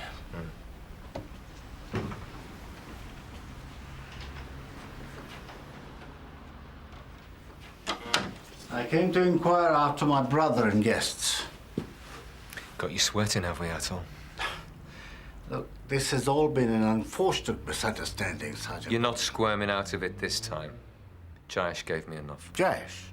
Oh, I see. So Tweedledee and Tweedledum out there got good maths A-level results on their own, did they? We know all about the scam. Jayesh impersonates them both at maths and physics. They get good grades. So even though they're both thick as 2 short planks, they're both going to university. If you suspected that this Jayesh was involved in such fraud, why didn't you act? Make arrests? I understand from the solicitors that you can hold my brother and the others for 24 hours before having to bring charges. Yeah, and that's plenty of time to break them down. That is most inconvenient. Amit's daughter is getting married tomorrow. He has gone to great expense hiring the marquee, the coaches, airfares. Now, how will it look to the public if the father isn't there? Frankly, Atul, I couldn't care less. Well, you should, Sergeant. It would truly be a most unfortunate thing. And not just for Amit. What if he's serious? What if Jayesh ends up face down in the street somewhere? John, you haven't got one shred of evidence that Atol's even got that kid. Now, are you really going to roll over on just his say-so? It's not what he's saying, it's the way he's saying it. You know how the Roys operate. No proof, and not one outright threat. Hardly the kind of bluff to throw a wobbler over, John. Listen, he's using Jayesh as a lever. Thanks to you, he knows we haven't got the kid stashed. He's playing mind games. We are skating on really thin ice here, Gov. We are near to breaking the Roys, John. Why else do you think Atol's feeding you all that pony about kidnapping? He's panicking. It's the Roys who are facing a deadline. That first buyer I just interviewed, he's not the close family friend Amit made out. None of those three at the warehouse are going to stay tight-lipped if we keep up the pressure. It's just a question of holding your nerve. Now, are we sorted? Yeah, all right. Good boy. Go and see Ray. See if he's found out who owns that warehouse.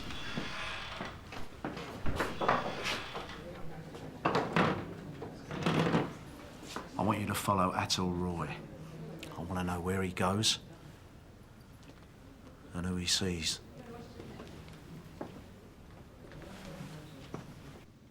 Turns out they're not the close family friends you claim.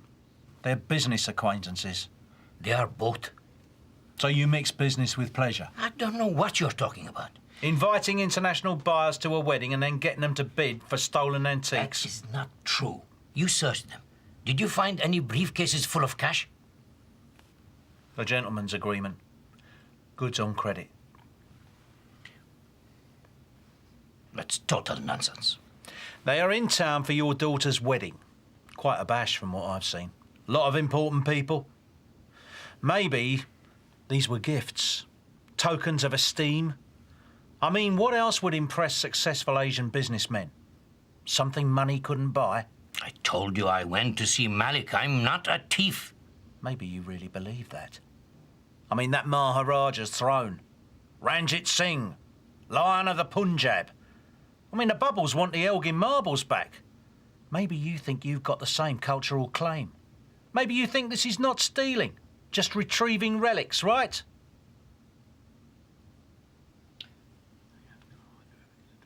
For the benefit of the tape, Mr. Roy is now conferring with his solicitor. You can't prove anything beyond a reasonable doubt. Have you ever heard of Kipling? I know he makes exceedingly good cakes. An Englishman who learnt a few things from Indians. If you can keep your head when all those around you are losing theirs... Yeah, I think you're missing the point here. You see, my colleague has ascertained that the building where these goods were housed is in your name, Amit.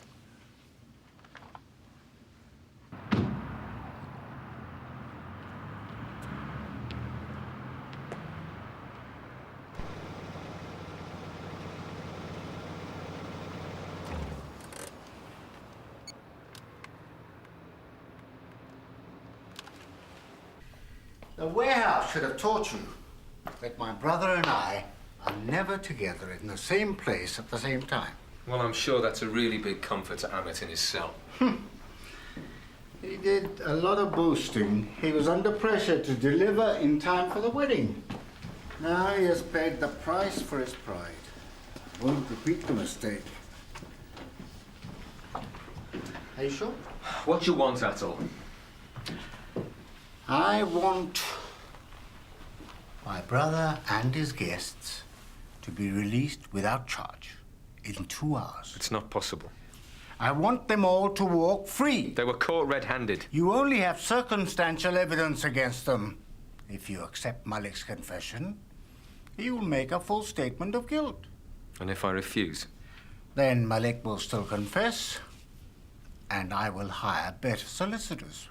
It will take longer and be a bit more embarrassing, but Amit will not go to prison and Jayesh will not be set free. How do I know you'll let the boy go? Oh, there's nothing personal, Sergeant. It's all business. I promise you, Jayesh will be set free. I will take you to see him this evening. Agreed? I want to talk to him. Not until the deal is done.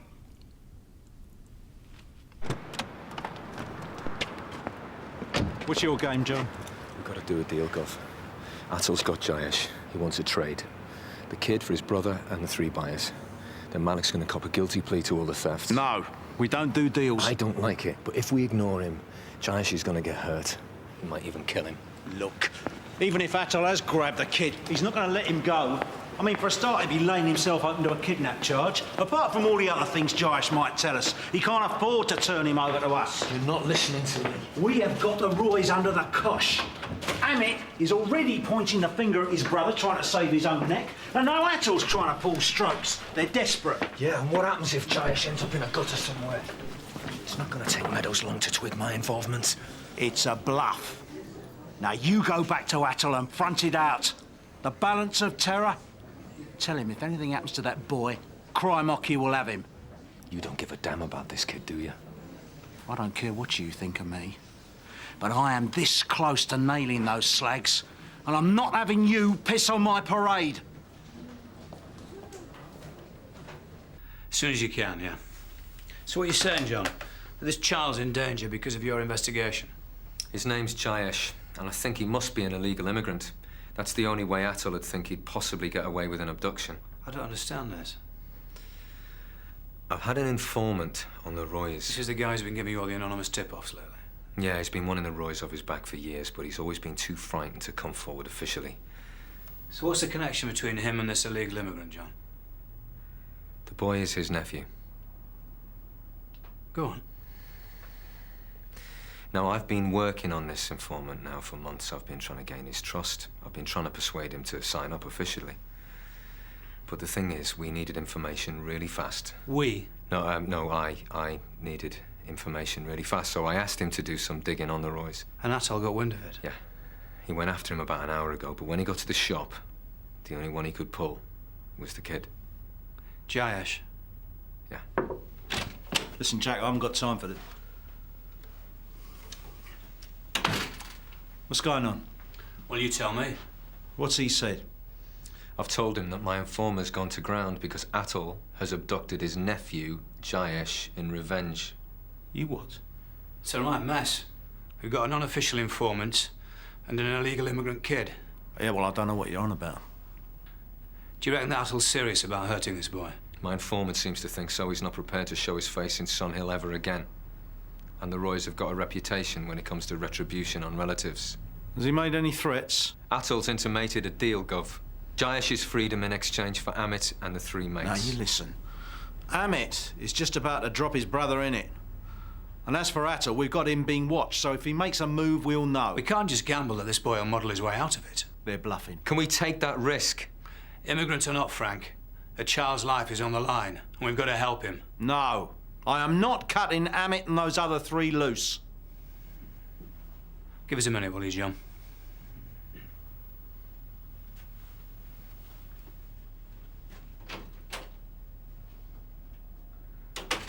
A defence could argue that this snout was coerced into setting Amit up with the threat of an investigation into his nephew's immigration status. That's blackmail. With Bolton's history with the Roys, they could contend a conspiracy to pervert the course of justice. But you're the real reason that this boy's in trouble, and I shall make sure that any inquiry knows that. What? You pressured John Boulton into using an informant who wasn't ready. I didn't tell John Boulton to do anything. He used his own judgment. Yeah, with a nod and a wink from you. You used him. He got carried away. Maybe he wanted to impress me. It's all red mist with Boulton when it comes to the brothers. And you never tried to stop him, did you? He's a big boy. If he falls down and cuts his knee, it's not my job to kiss it better, right? Is this the way you back up your troops these days, Frank?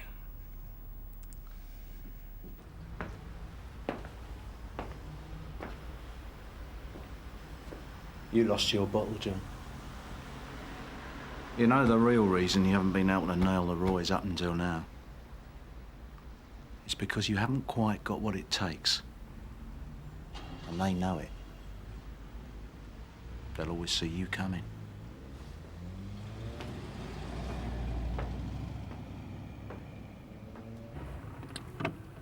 Suspect vehicle is now parked outside King Cobra Computers on Backhouse Lane.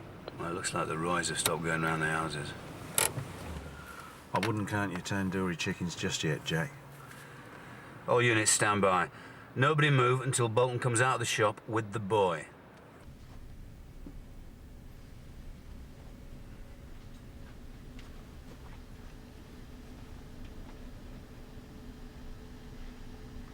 All right. Where's Jayesh? What's this? Internet video cam. You know, nowadays there's even a website where pregnant women give birth, live on air. Don't mess me about. Where is he?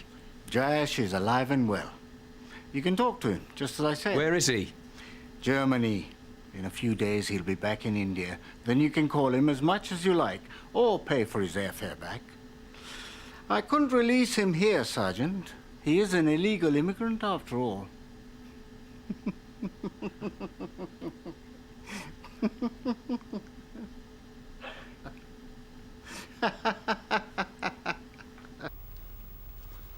DCI Burnside gone?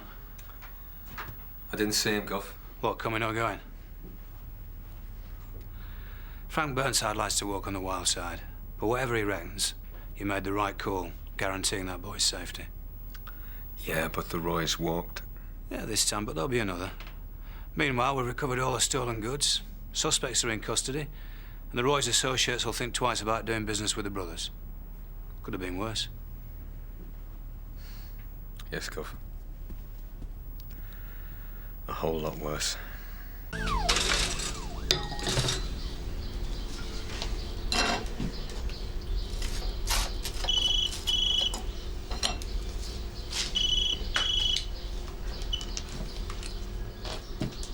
Hello, Jack. Look, can you do me a favour? I need you to stand in for me this weekend. You are? Oh, come on. Have you been to the doctor? What did he say? Go to bed. Look, Jack, I've got tickets for Stamford Bridge today. Look, Derek, you probably won't even be called in. You could go to the match. You can take the mobile with you. Well, you better be right. That's all I can say. I owe you one, Derek. Yeah, thanks, Jack. Thanks a lot.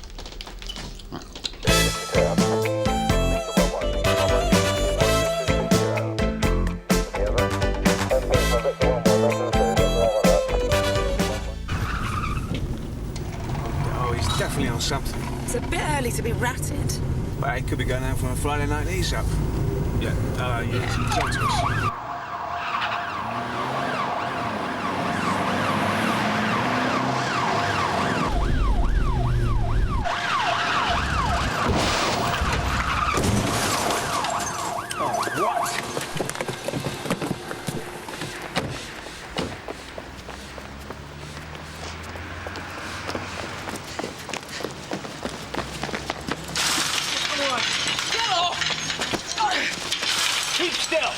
I'm sorry, right? I'm arresting you for assault. Oh, I said I was sorry. Wait, you been drinking? Had a couple. Yeah, we'll see about that. Sarge, this is Dr. Clive Parry. He's coming with his own free will. He wants to give an intimate sample. He's been accused of sexual assault by a patient and wants to clear it up as soon as possible. Yes, and sooner rather than later, please. Yeah, I'm afraid it's not quite as simple as that, Dr. Parry. You see, a superintendent has to authorise the taking of an intimate sample, and they're not here at weekends as a matter of course. This is ridiculous. Bella Roberts is as mad as a hatter. Bella Roberts is the complainant, Sarge. Could you just excuse me a minute, Dr. Parry? Duncan? Do you think this is going to run the course? Don't know, Sarge. Mrs. Roberts is in with the FME and he's taking samples. Right, only you know that Mr. Brownlow is in Newcastle at the moment and he's asked Mr. Meadows to deputise for him. Well, Mr. Meadows has the flu, so he's asked Mr. Conway to stand in for him. And Mr. Conway has tickets for the football at Stamford Bridge at lunchtime. But he's probably on his way there now. He will not want to be disturbed unless it's vital. What are you getting at, Sarge? I'm just saying, on your own head be it. Drink drive, Sarge, and assault on a police officer. Oh, right. Can I deal with this first? Duncan? Can you give me a minute? I just want to make a phone call. Let's come this way, sir. Yeah, I won't be a second. Eddie, I'll deal with this now. Mr. Conway, sorry for disturbing you, but I'm afraid you're needed here.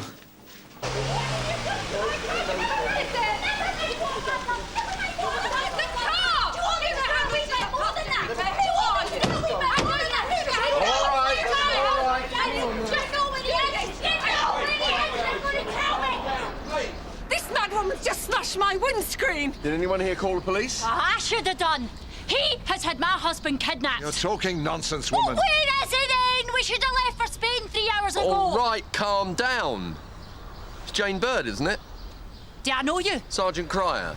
Had cause to interview your husband, Alan Bird. Well, get him to tell you where Alan is. He came round here last night and I haven't seen him since. I don't know what she's talking about. Well, you liar! Hold it! Right, now shut up. Do you know what she's talking about? Mr. Pavey. Bill Pavey. No, I don't. And did her husband visit you here last night? I don't know her husband. And no one visited me last night. He's disappeared! All right, well, you can file a missing persons report, can't you? Oh, for God's sake, I know all about your missing persons report. You don't even bother to look. I'll tell you again, my husband came here last night and he's disappeared. And it's got something to do with him! Hey, come on, Mrs. Bird, please! Ah! You're nipped! Mrs. Roberts, you definitely said you wanted to press charges. And I've even called in a superintendent at the weekend. The man's guilty as sin, Constable. But I can't risk the scandal. I mean, it'd go to court and it would get in the papers. And what if my husband got the wrong idea? How do you mean? Well, what if my husband thought I wanted the doctor to do what he did? That I encouraged him? And did you? Of course not. It comes to something, doesn't it? When a woman isn't safe in her own doctor's surgery. Could you just wait here a minute, Mrs. Roberts? I'll be back soon.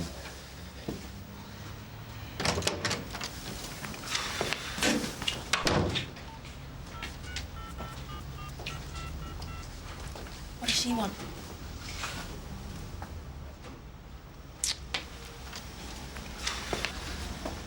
OK, Mrs. Bird, I'm going to de-arrest you. De-arrest me? What does that mean? Well, that means that you're not under arrest anymore. Great, so I don't get to tell my side of the story. You coppers don't listen to people like us unless you arrest us. All right, go on. Alan was here last night. Bill Pavey's a barefaced liar. Probably learned it in the police force. How do you mean? He's an ex-copper. Detective Chief Superintendent, Alan said. Detective Chief Superintendent Bill Pavey. Well, do you know him, Sarge? Well, not personally. I know someone who does. Sir! Sir, I've been calling you on your mobile.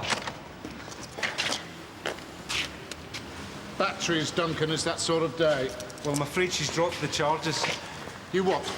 Mrs. Roberts, she's dropped the charges. Is she still here? Well, she's making a withdrawal statement, but to be honest, Cuff, I think she's a bit screwy. I'll give her a screwy. Do you know what this has cost me? I'm sorry to be a nuisance, but you get plenty of time. Match doesn't start till 3. Kick-off's at 12, and I'm not going to make it to the Fulham Road by then. Drop charges or not, am I? Well, we could do, sir. Get you an area car, get you there quicker. Very funny, yes. I've given the ticket to my lad's best mate. I didn't want to waste it, did I? Good morning, sir. What's good about it? Duncan, is it all right if Dr. Parry goes now? This is Dr. Parry, the guy that Mrs. Roberts made a complaint about. Morning. Chief Inspector Conway. I told them she'd drop the complaint if I came in voluntarily. She's dotty. She harbours illusions that I've got feelings for her.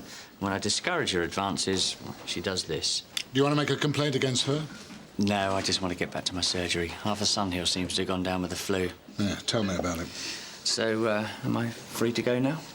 Can you just hang on a second, Dr. Parry? Duncan. All right, Sarge. Mr. Mayhew admits the assault. Right, do you reckon he's suitable for a caution? Look, the next time you drag me in on a Saturday morning, make sure it's not for some lunatic who's going to change her mind, will you? Your lucky day, Malcolm. I don't know how, but you passed your second breath test, and WPC Hagen's not going to press charges. Malcolm? Did you say Mayhew? Malcolm Mayhew? Yes, Duncan, Malcolm Mayhew. Did you do a PNC check? Yeah, I left a message with CID. There's a Mal Mayhew flag, but it's a different date of birth. I assumed you weren't interested. What's going on? Oh, just a minute, sir, please. Is he Lennox? Sorry, sir. Mal Mayhew. There's a docket I've got to check. I'll be back in a tick.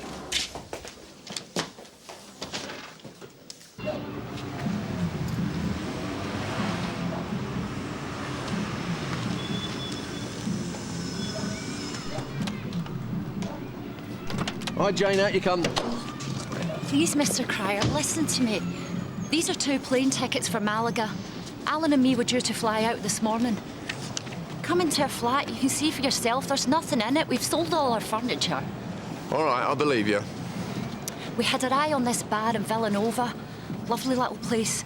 Alan was really looking forward to it, planning it and all that. So he's not going to disappear all of a sudden of his own free will now, is he? And how can you and Alan afford a bar in Spain? We came into some money. And I told you, this bill Pavey owed Alan. What for? Not a clue. Alan wouldn't tell me. But you know cops and robbers, they're like this sometimes, aren't they? Oh, right, so your husband's a robber, is he, Jane? 1 or 2 burglaries. Nothing major. Nothing he doesn't know about. Are you sure you don't know what Bill Pavey owed Alan for? Yeah, and I'm also sure that Alan went round there last night to collect it, and that he's disappeared. Mr. Cryer, please, ask some of their neighbours. Someone might have seen him. All right. Have you got a photograph of Alan? Yeah. Is this Pavey well known? Oh, yeah. In those days, the detective chief superintendent used to pretty well run the show. Mr. Conway worked with him about, 15 years ago. Always spoke of him as some sort of hero.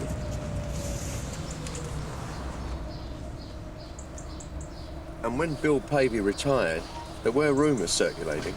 Sarge? Make some inquiries, shall we?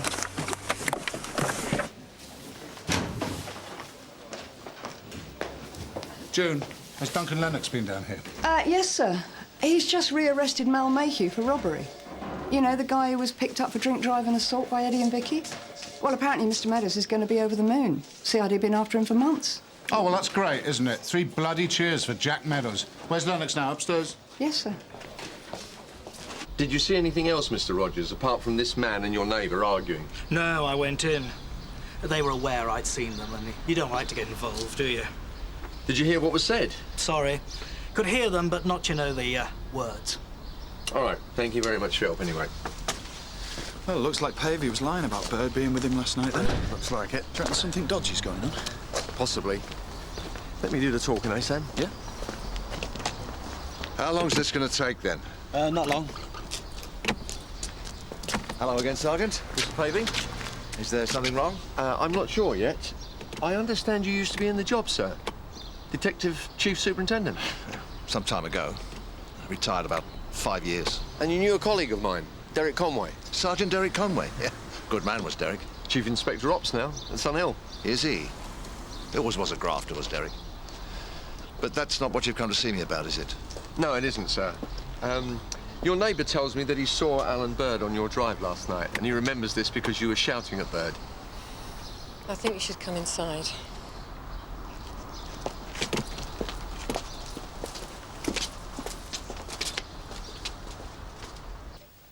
Alan Bird was trying to blackmail me because I was having an affair. He thought I'd pay to save our marriage. I see. Mrs. Pavey, did you know about this affair? Yes. So what leverage did he have for blackmail if you knew about the affair? Well, exactly, he doesn't. Which was why we sent him off empty-handed. And he wasn't a happy man. Isn't that right, Bill? And do you know where he went? No. So if you were being blackmailed, Mr. Pavey, why didn't you talk to us earlier? I didn't want my daughter to find out why. No, not Terry's younger brother. Duncan, you want to bring me up to speed on the Mayhew case? I may as well sit in on the interview. Oh, with respect, sir, it's a CID affair. With respect, I'm acting superintendent and I'm giving you an order. Mal Mayhew's prints were found in a gun used in a series of robberies. And about 3 months ago, we arrested his big brother, Terry, for the same crime. Terry Mayhew? That's right, sir. Terry the Terrible. Terry's on remand at the moment in Shadwell, and he's going to go down big time. We've got loads of evidence, and we've got a witness ID. But Mal disappeared, and this is the first time we've heard from him since. Lucky for you, then. Well, Mr. Meadows will be pleased. Oh, you've told him, have you? Just about to. Feather in your cap, is it, Duncan? Good job I recognised him, sir. They were just about to release him. Don't be smug with me. Eddie Santini told CID he was flagged, so I will be sitting in with you. OK, Duncan, chop, chop. Mr. Conway mounting a coup against CID, is he? Not if I can help it. Oh, thanks, sir. June, is there an interview room free? Yes, sir, number 1. Jolly good. I'll be questioning Mal Mayhew in there with Duncan Lennox. Right.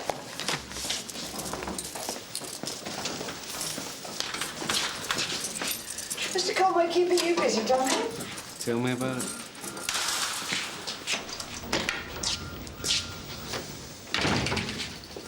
So where's Mr. Conway, then? He's about to sit in the interview, Gov. All right, Duncan. What the bloody hell are you doing here? I'm investigating a series of violent robberies. You're ill. If you're here, what am I doing here? Look, I didn't know this was going to happen. Oh, come on, Jack. You were at death's door 4 hours ago. You're interfering in CID matters. Well, I'm acting superintendent, if you hadn't noticed. I'm running the station. Oh, don't talk soft, Derek. You're only on call for pace matters. What's this, a cabaret? Let's talk about this upstairs, sir. Too right. June, put him back in his cell. Duncan, I'm gonna kill him. Back in your cage, you. Just got me out. Go home, Jack. You're ill. I was still trying to order me about, Derek. I should be down the bridge, watching the Hammers knocking 7 bells out of Chelsea. Oh, yeah, I heard that on the radio coming over. It didn't sound like a good... Don't tell me anything about it. At least I could have looked forward to catching the highlights on the box tonight. You said you had the flu. What are you trying to do? Contaminate the whole station? Oh, don't be ridiculous. I was dragged in here this morning on a wild goose chase. Yeah, I'm sorry, Derek, but this is important. Oh, it's so important that nobody else in CID can deal with it? Yeah, that's right. Yeah, it needs a bit of subtlety and inside knowledge. What do you mean by that? What I mean is, I've been with this Mayhew case since the beginning. Oh, you're indispensable, are you, Jack, even when you're sick? Yeah, that's right. So what are you doing, anyway? You trying to take over this CID from behind my back? Don't add paranoia to your list of complaints. You didn't really think you were going to do that interview, did you? What, you think I can't? Oh, go home, Derek. Go and put your feet up. The grown-ups are here now. Yes, Jack, I will go home. And the next time you need a helping hand, you can get stuffed.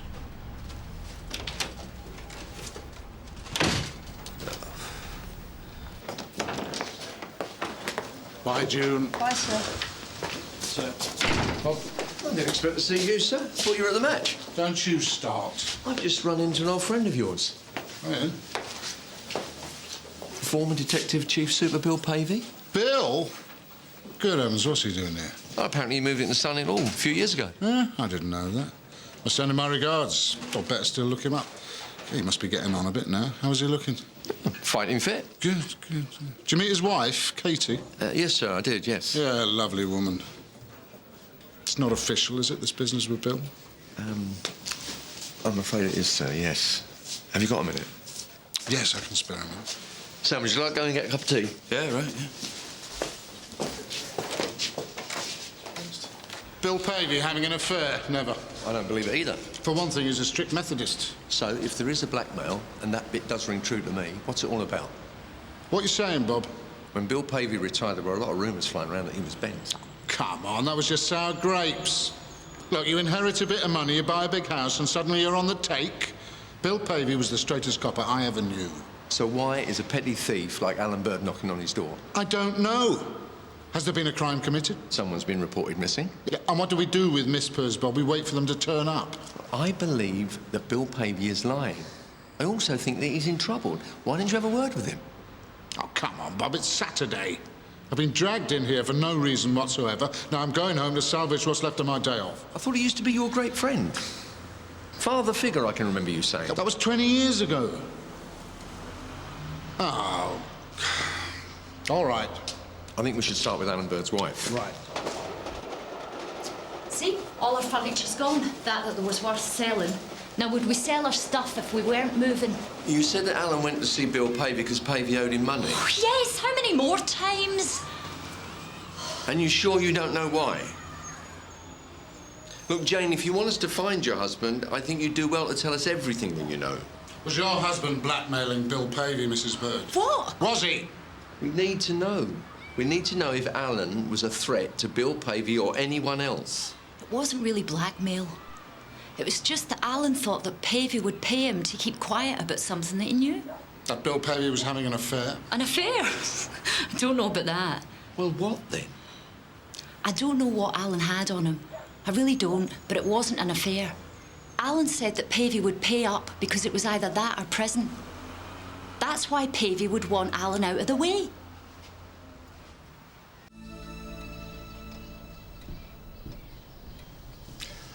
You've done well, Derek. Congratulations. Well, it's people like you that pointed me in the right direction, sir.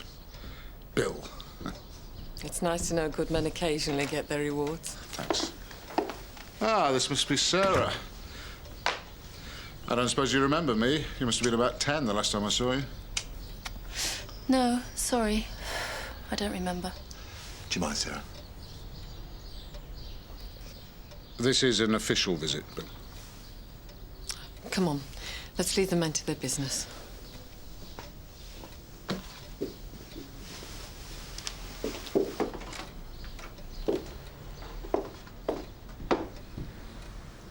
Sarah living with you, Bill? For the time being. Not tied the knot yet, then? Her husband died a few years ago. Oh, I'm sorry. Excuse me, sir. Mr. Pavey, you said that you were being blackmailed because you were having an affair. Yes. Having an affair, Bill? Come on. Why is that so surprising? Every marriage has its ups and downs. Adultery is not illegal. Alan Bird told his wife it was pay up or go to prison. Very thorough, Derek. We're investigating a disappearance. I give you my word, I have no idea where Bird is. I'm sorry, Bill, but you're going to have to tell me more about all this. Yeah, sure. Do you mind if we have a chat in private? Look, for the last time, I didn't do any robberies. So how come that your prints were all over the gun? Teddy brought it round one day. Like, trying to impress me or something. He just let me hold it. Look, man, I know your older brother's dim, but he's not stupid enough to leave your prints all over a gun that he's been using to threaten old ladies with. He's not stupid. No, of course not. He's your hero, isn't he? My client has said how his prints came to be on the gun. Well, I don't believe him. So why did he go missing, Mal, if you're innocent? Teddy said if he ever got nicked, you'd try to fit me up. You think all our family's bent. Did we see that? No, but a couple of moody cars, receiving stolen goods. Big deal. Look, I'm not me brother. But you look up to him, though, don't you? Can't do what he does. No, you're not psychotic like him, are you? Chief Inspector? Say nothing else. All right. Interview terminated at 13:47. I'll be keeping him in custody. On what grounds? We have a witness. We can't get hold of him at the moment to make an ID. And of course, there's a little matter of Mal disposing of the proceeds of the robberies if he's released, and intimidating the witness when we get hold of the person concerned. Mal doesn't do robberies, Chief Inspector. Which one? Sign there. Terry's going down, that's for certain. And if we have a witness, Mal might follow. I'd like a word with my client, if I may. You're welcome, Duncan.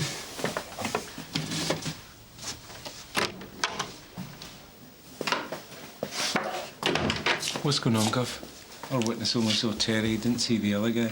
It's all right, Duncan. I know what I'm doing.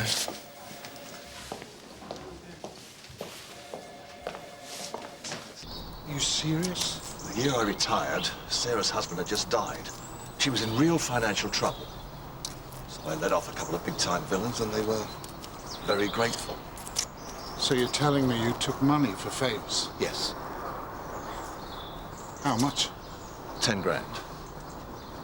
All I had to do was make the evidence disappear, and you know how easy that is, Derek. But 10 grand? You could have sold your house. I couldn't do that to Katie then. She was ill at the time. Look, I only did this for Sarah. Look, did this Alan Bird have any evidence of you on the take? Had a copy of a video, me receiving.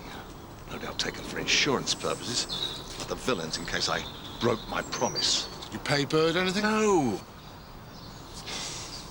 I don't know where he went, Derek, honestly. I know it looks bad, but I didn't have anything to do with his disappearance.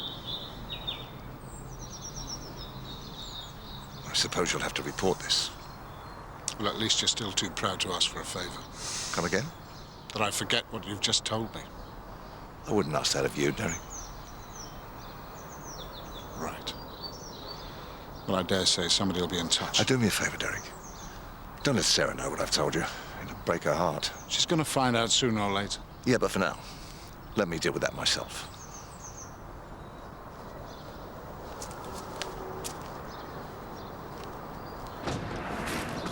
Better step on it, Bob. It's nearly 2, shift's over. You don't want to do any involuntary overtime. Did he give you the details? So the rumours about him are true? I'll tell you in the car.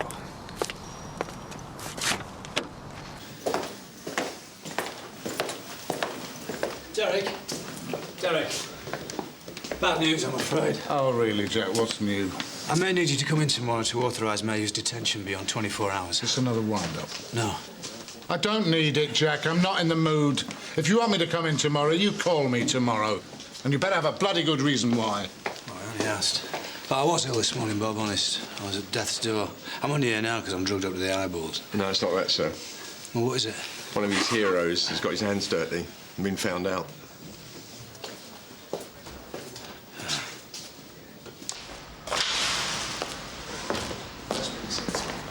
Hey, did you hear about Stamford Bridge, sir? Hammers won 3-2. They pinched one in injury time. Well, thanks, Eddie. My compensation for a really bum day was to watch the highlights on TV tonight, but I don't think I'll bother now. Sorry, sir.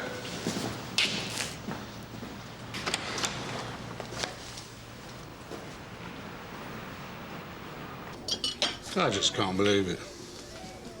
I thought Bill Pavey was as straight up as it was possible to be. Old-time copper, like you said.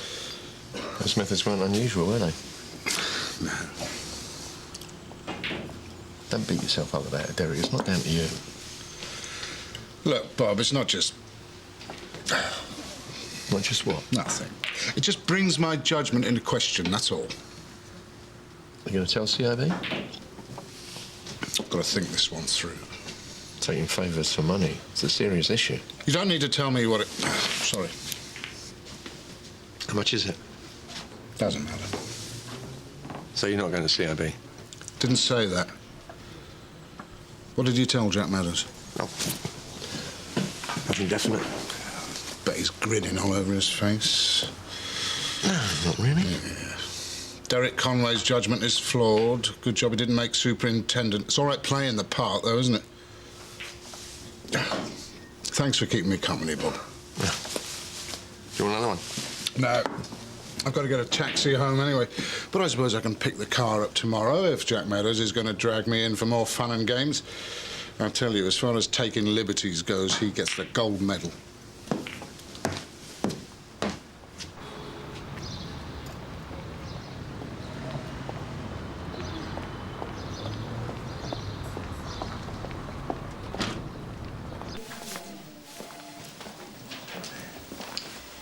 Right. Sergeant Ackland? Yes? 24 hours are nearly up. I can't see that you've got any further reason to hold my client, unless you charge him. And I don't think you've got enough evidence for that, have you? Duncan? Oh, good morning, Chief Inspector. You're keen, working on a Sunday. Well, I am as far as your client's concerned. The bad news is I've requested that he be detained until tomorrow. On what grounds? Fresh evidence. Which is? Well, I can't tell you that. You'll only go and tell young Malcolm. You're trying to fit Mal up, aren't you, Mr. Meadows? Acting Superintendent Conway will be here to authorise the extended detention. This is out of order. You feeling better than yesterday, sir? Yeah, I am a bit, thanks, Jane. Good. If you don't mind me asking, as custody officer, what is this fresh evidence you've got? Oh, it's all right. I've squared it with Mr. Conway. He's very happy about it.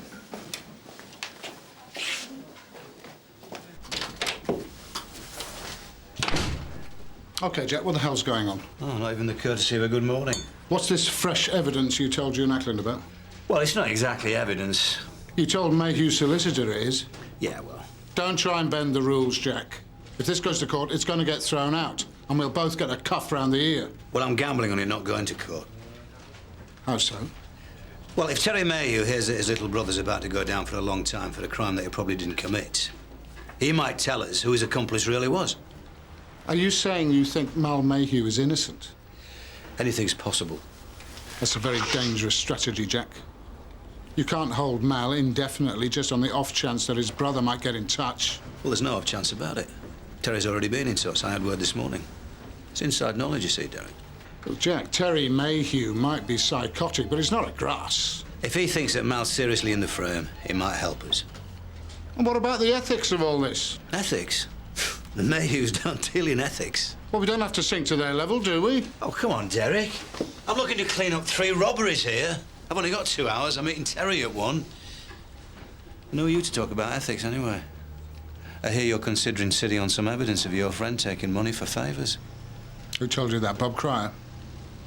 Hiding a criminal act for a friend. Is that ethical?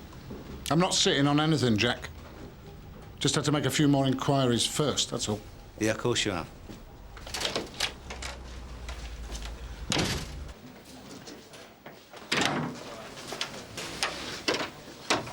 Did you tell Jack Meadows that I wasn't going to CIB over this Bill Pavey affair? No. I told him I didn't know what you were doing. Well, that amounts to the same thing, doesn't it? Well, with respect, if you choose to cover up for Bill Pavey for old time's sake, that's up to you. I am not covering for him. I'm still investigating. Oh, come on, Bob. You must realise all this puts me in a difficult position. Difficult? Yes, I appreciate that. Yeah, well, I'd appreciate it if you showed a bit of discretion over this while I... Remain investigating? Yes, I understand that. Conway. Really? Take her up to my office, will you? Now, there's a turn-up.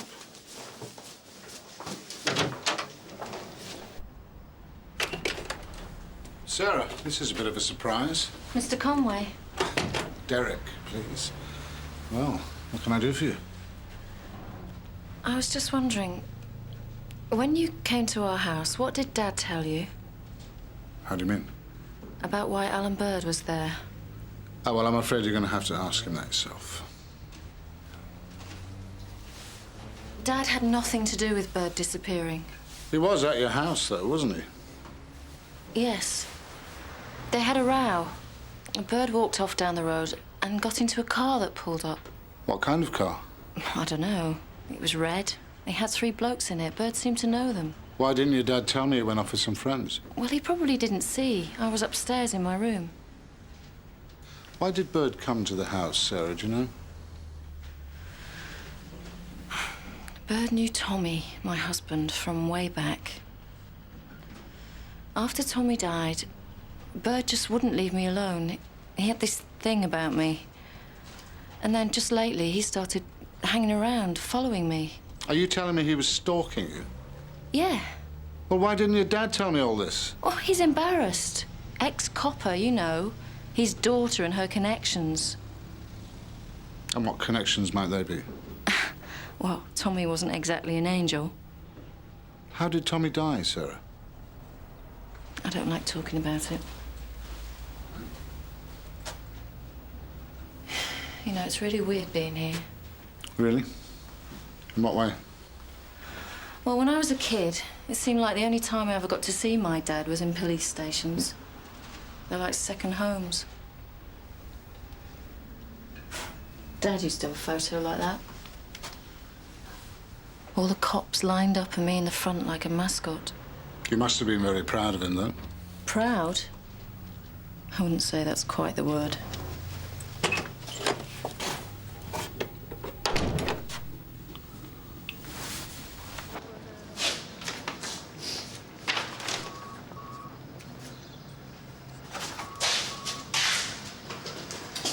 Well, that's interesting.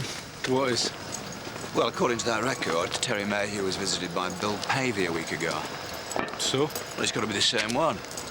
That's retired Detective Chief Superintendent Bill Pavey, the guy that's been giving Derek Conway all the headaches. He's obviously rubbing shoulders with a few villains.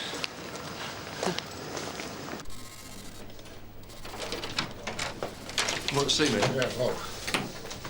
Look, Sarah Pavey was very coy about how her husband Tommy died. I've just been on the phone to an old mucker who still sees Bill. And apparently Tommy Shaw was murdered. Murdered? But they never found out who. Now, Tommy Shaw's got form, theft, receiving stolen goods, and assault. Assault on who? Sarah Pavey. Now, I can't see Bill putting up with that, can you?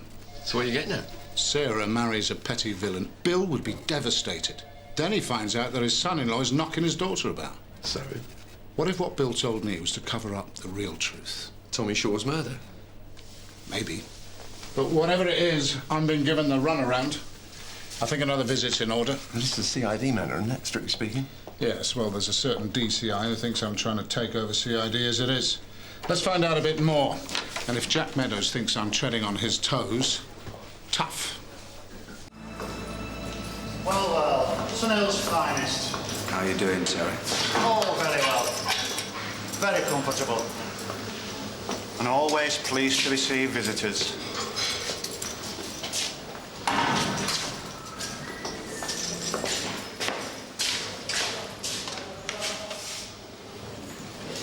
Terrible weather we've been having, isn't it? Let's get on with it, Terry. And you can get back to your Sunday lunch. You what? Your roast beef in Yorkshire. You're kidding. Boiled beef and carrots. Boiled beef and carrots. Boiled beef and... I'm not talking if you put that thing on. Oh, dear, dear, Mr. Meadows. You look as if you ought to be tucked up in bed. Such devotion to duty, eh? I see you had an ex-police officer visit you last week. Do you want to tell us about it? Retired Detective Superintendent Bill Pavey. That item is not on the agenda. Don't waste my time, Terry. This is not about Pavey. So get on with it then. Oh dear, the police force today, such impatience. OK, we're here because you know that we've got Mal in custody, that's right, isn't it? I'm not letting you fit my little brother up for something he didn't do. His prints were all over the gun, and we've uncovered some new evidence. Sure, he wasn't there. Mal wouldn't get into that sort of thing. Well, if he wasn't there, who was? You're not going to grass, are you, Terry? A hard man like you wouldn't want to ruin his reputation. Mal doesn't do robbery. I wouldn't let him do robbery. Well, we've got evidence to the contrary. You know Mal didn't do it. You're only holding him sort of grass. OK, Terry. If you give us another name and change your plea to guilty at your trial, you could be doing yourself a big favour. Oh, yeah? You're going to put a good word in for me, are you? We're wasting our time, Gov. Yeah, right. So you're going to lock my little brother up, are you? For something he didn't do? Nobody's going to be fitting anybody up. Anyway, maybe I've got something for you, seeing as these are exceptional circumstances. Say please. Don't mess me about, Terry. You want to look for a bloke called Alan Bird. Alan Bird? Aye. Me and Birdie go back a long way, you know. He's just small time. Oh, he was. Until his missus started nagging him about moving to Spain. She's got family over there, you know. He needed to get some pocket money. Quick. Terry Mayhew, the supergrass. You're not getting to me, Lennox. Like I said, these are exceptional circumstances. What are they? You'll not get Birdie. Word has it, he flew to Costa del Sol yesterday morning. New identity. Everything. And the big joke is, he left his wife at home. You think I had something to do with my own son-in-law's death? That's outrageous. So why didn't you tell me Tommy was murdered? Sarah doesn't like anyone to know. It seems it was a sordid fight in a pub car park. Tommy was involved with some petty crooks, and Sarah thinks it's an embarrassment for Bill, which it was. And then Sarah got into trouble and you bailed her out. After Tommy died, Sarah went crazy. She was running up debts, drinking, gambling. She's still got a gambling addiction and she's... Katie! Derek, can't you overlook Bill's indiscretion? Think how good he's been for your career, how much he's helped you. Katie, I haven't done anything yet. That means I'm putting myself on the line for you. But I can't stay out of this, Bill, if you keep lying to me. I'm not lying. Sarah told me she saw Bird getting into a car after visiting here Friday night. Sarah? You saw Sarah? Of course, she could be lying to get you off the hook. What else did she say? That Alan Bird has been pestering her, that he was a friend of her husband's. Look, Bill, either she's lying or you are. Now, don't you think you should tell me what's going on? I might be able to help. Look, I told you. I was being blackmailed. I told you what I did. And you have no evidence to connect me with Bird's disappearance. So you know nothing about this car that he got in? No. Derek, just back off. Do what you have to do. But in the meantime, leave me and my family alone. You've changed. And you know what? I think you're giving me the runaround. Now, I'll get on to CIB, and you can take your chances with them. But if they believe you, Bill, you're going to prison. My husband isn't here. I reported him missing. I've told your lot this already. For goodness sake, why doesn't the left hand know what the right hand's doing? So you've no idea where he's gone, then? No. If I did, he wouldn't be missing, would he? You don't think he's gone to Spain without you? No, I do not think he's gone without me. How dare you? I was only asking, Mrs. Bird. He wouldn't do that. I do know my own husband. He's disappeared and it's got something to do with that Bill Pavey and his family. I might as well talk to myself.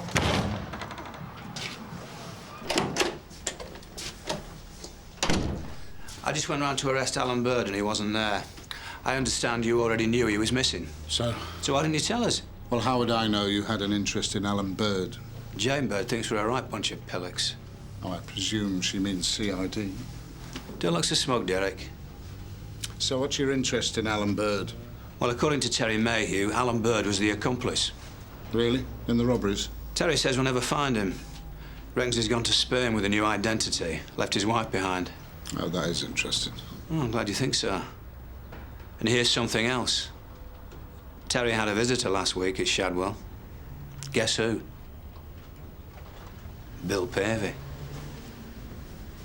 Looks like he's grazing in the same pastures as a local lowlife. Sorry one of your heroes turns out to be totally bent, Derek. So Alan Bird was Terry Mayhew's accomplice, and Bill Pavey went to Shadwell to see Terry. Thought you'd find that interesting. So what have you got to say about it? Well, I presume you've finished with Mal Mayhew. Served his purpose, has he? Yeah, I'll get June to release him. I'm sorry if I fouled your weekend up, Derek. Don't worry about it, Jack. And I don't think we'll be letting Mayhew go just yet. Hey, what's going on? June, the car that Mal Mayhew was driving when he was found over the limit, what colour was it? What's the score, Derek? Just a minute, Jack. June. It was red, sir. This is the score. Sarah Pavey said she saw Alan Bird getting into a red car on Friday night. There were 3 men in it. So? I lay money that was Mal Mayhew's car. Hey? Jack, do you think Terry Mayhew is capable of murder? I think he's capable of anything. Why? Right. So, what if Sarah Pavey was being blackmailed by Bird? Then Bird goes missing after Bill Pavey visits Terry Mayhew in prison. So you reckon that Mal's involved? Well, I don't know. Well, let's find out, shall we? June, get Mayhew from the cells, will you? Sir? You and 2 mates picked up Alan Bird on Friday night. Now, where is he? I didn't do anything. Saturday morning, you were arrested for drink drive. So what did you do? Beat Bird to death and then go out and celebrate? Party all night? Teddy told me to drive 2 of his mates to pick up Bird. I just drove. I didn't do anything else. So Terry told you? Yeah. Mal, where did you take Alan Bird and who went with you? David Castle and John Stewart. We took Bird to some disused warehouse. Burn price discount store on the river. And then you went off to party?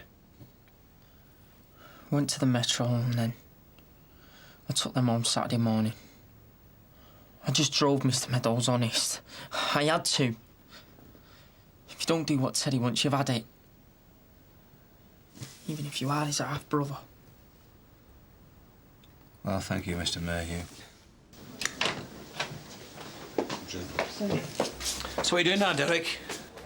I'm going to visit the Pavey family one last time, see if I can get to the bottom of this once and for all. Well, I think I should come with you. That won't be necessary, Jack. I think this one needs a little careful handling. And anyway, why don't you go and look for Bird, or what's left of him? Yeah, but I just helped you with all that information about Bird and Pavey going to the prison. That wasn't meant to help me, Jack. You were just crowing. Now, please, this is personal.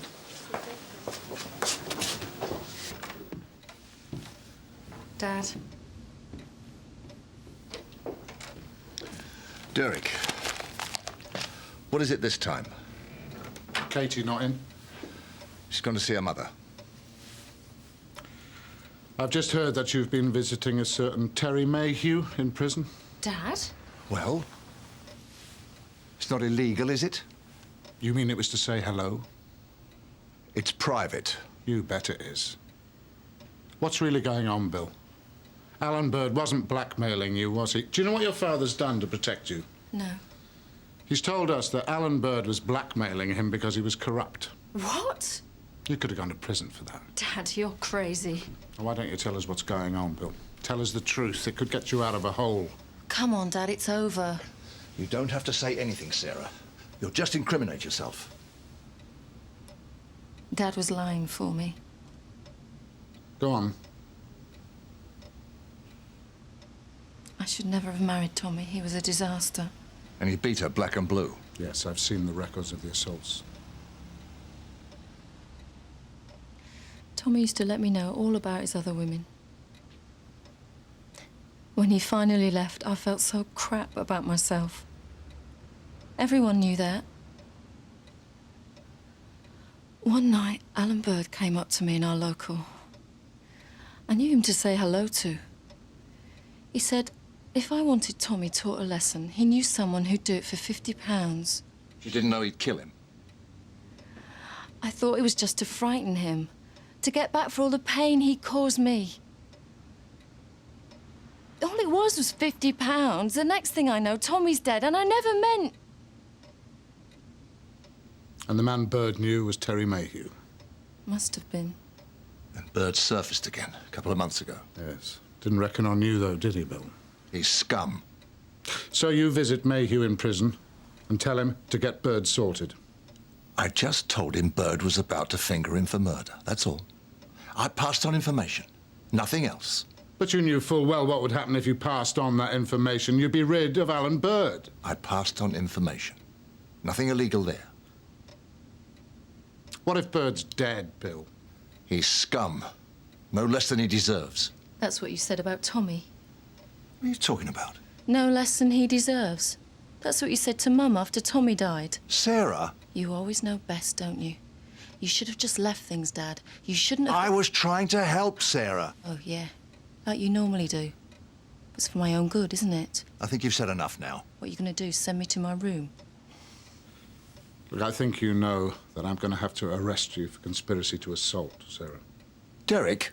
You should have come to us before this got out of hand. And you should have known better. Now, if the courts believe Sarah's story, she may not even get a custodial sentence.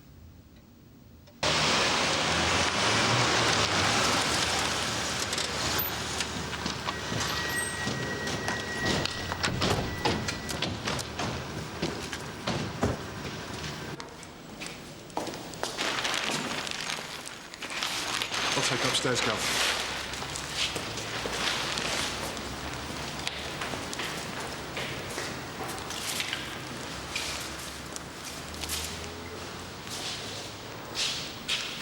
Gov, up here.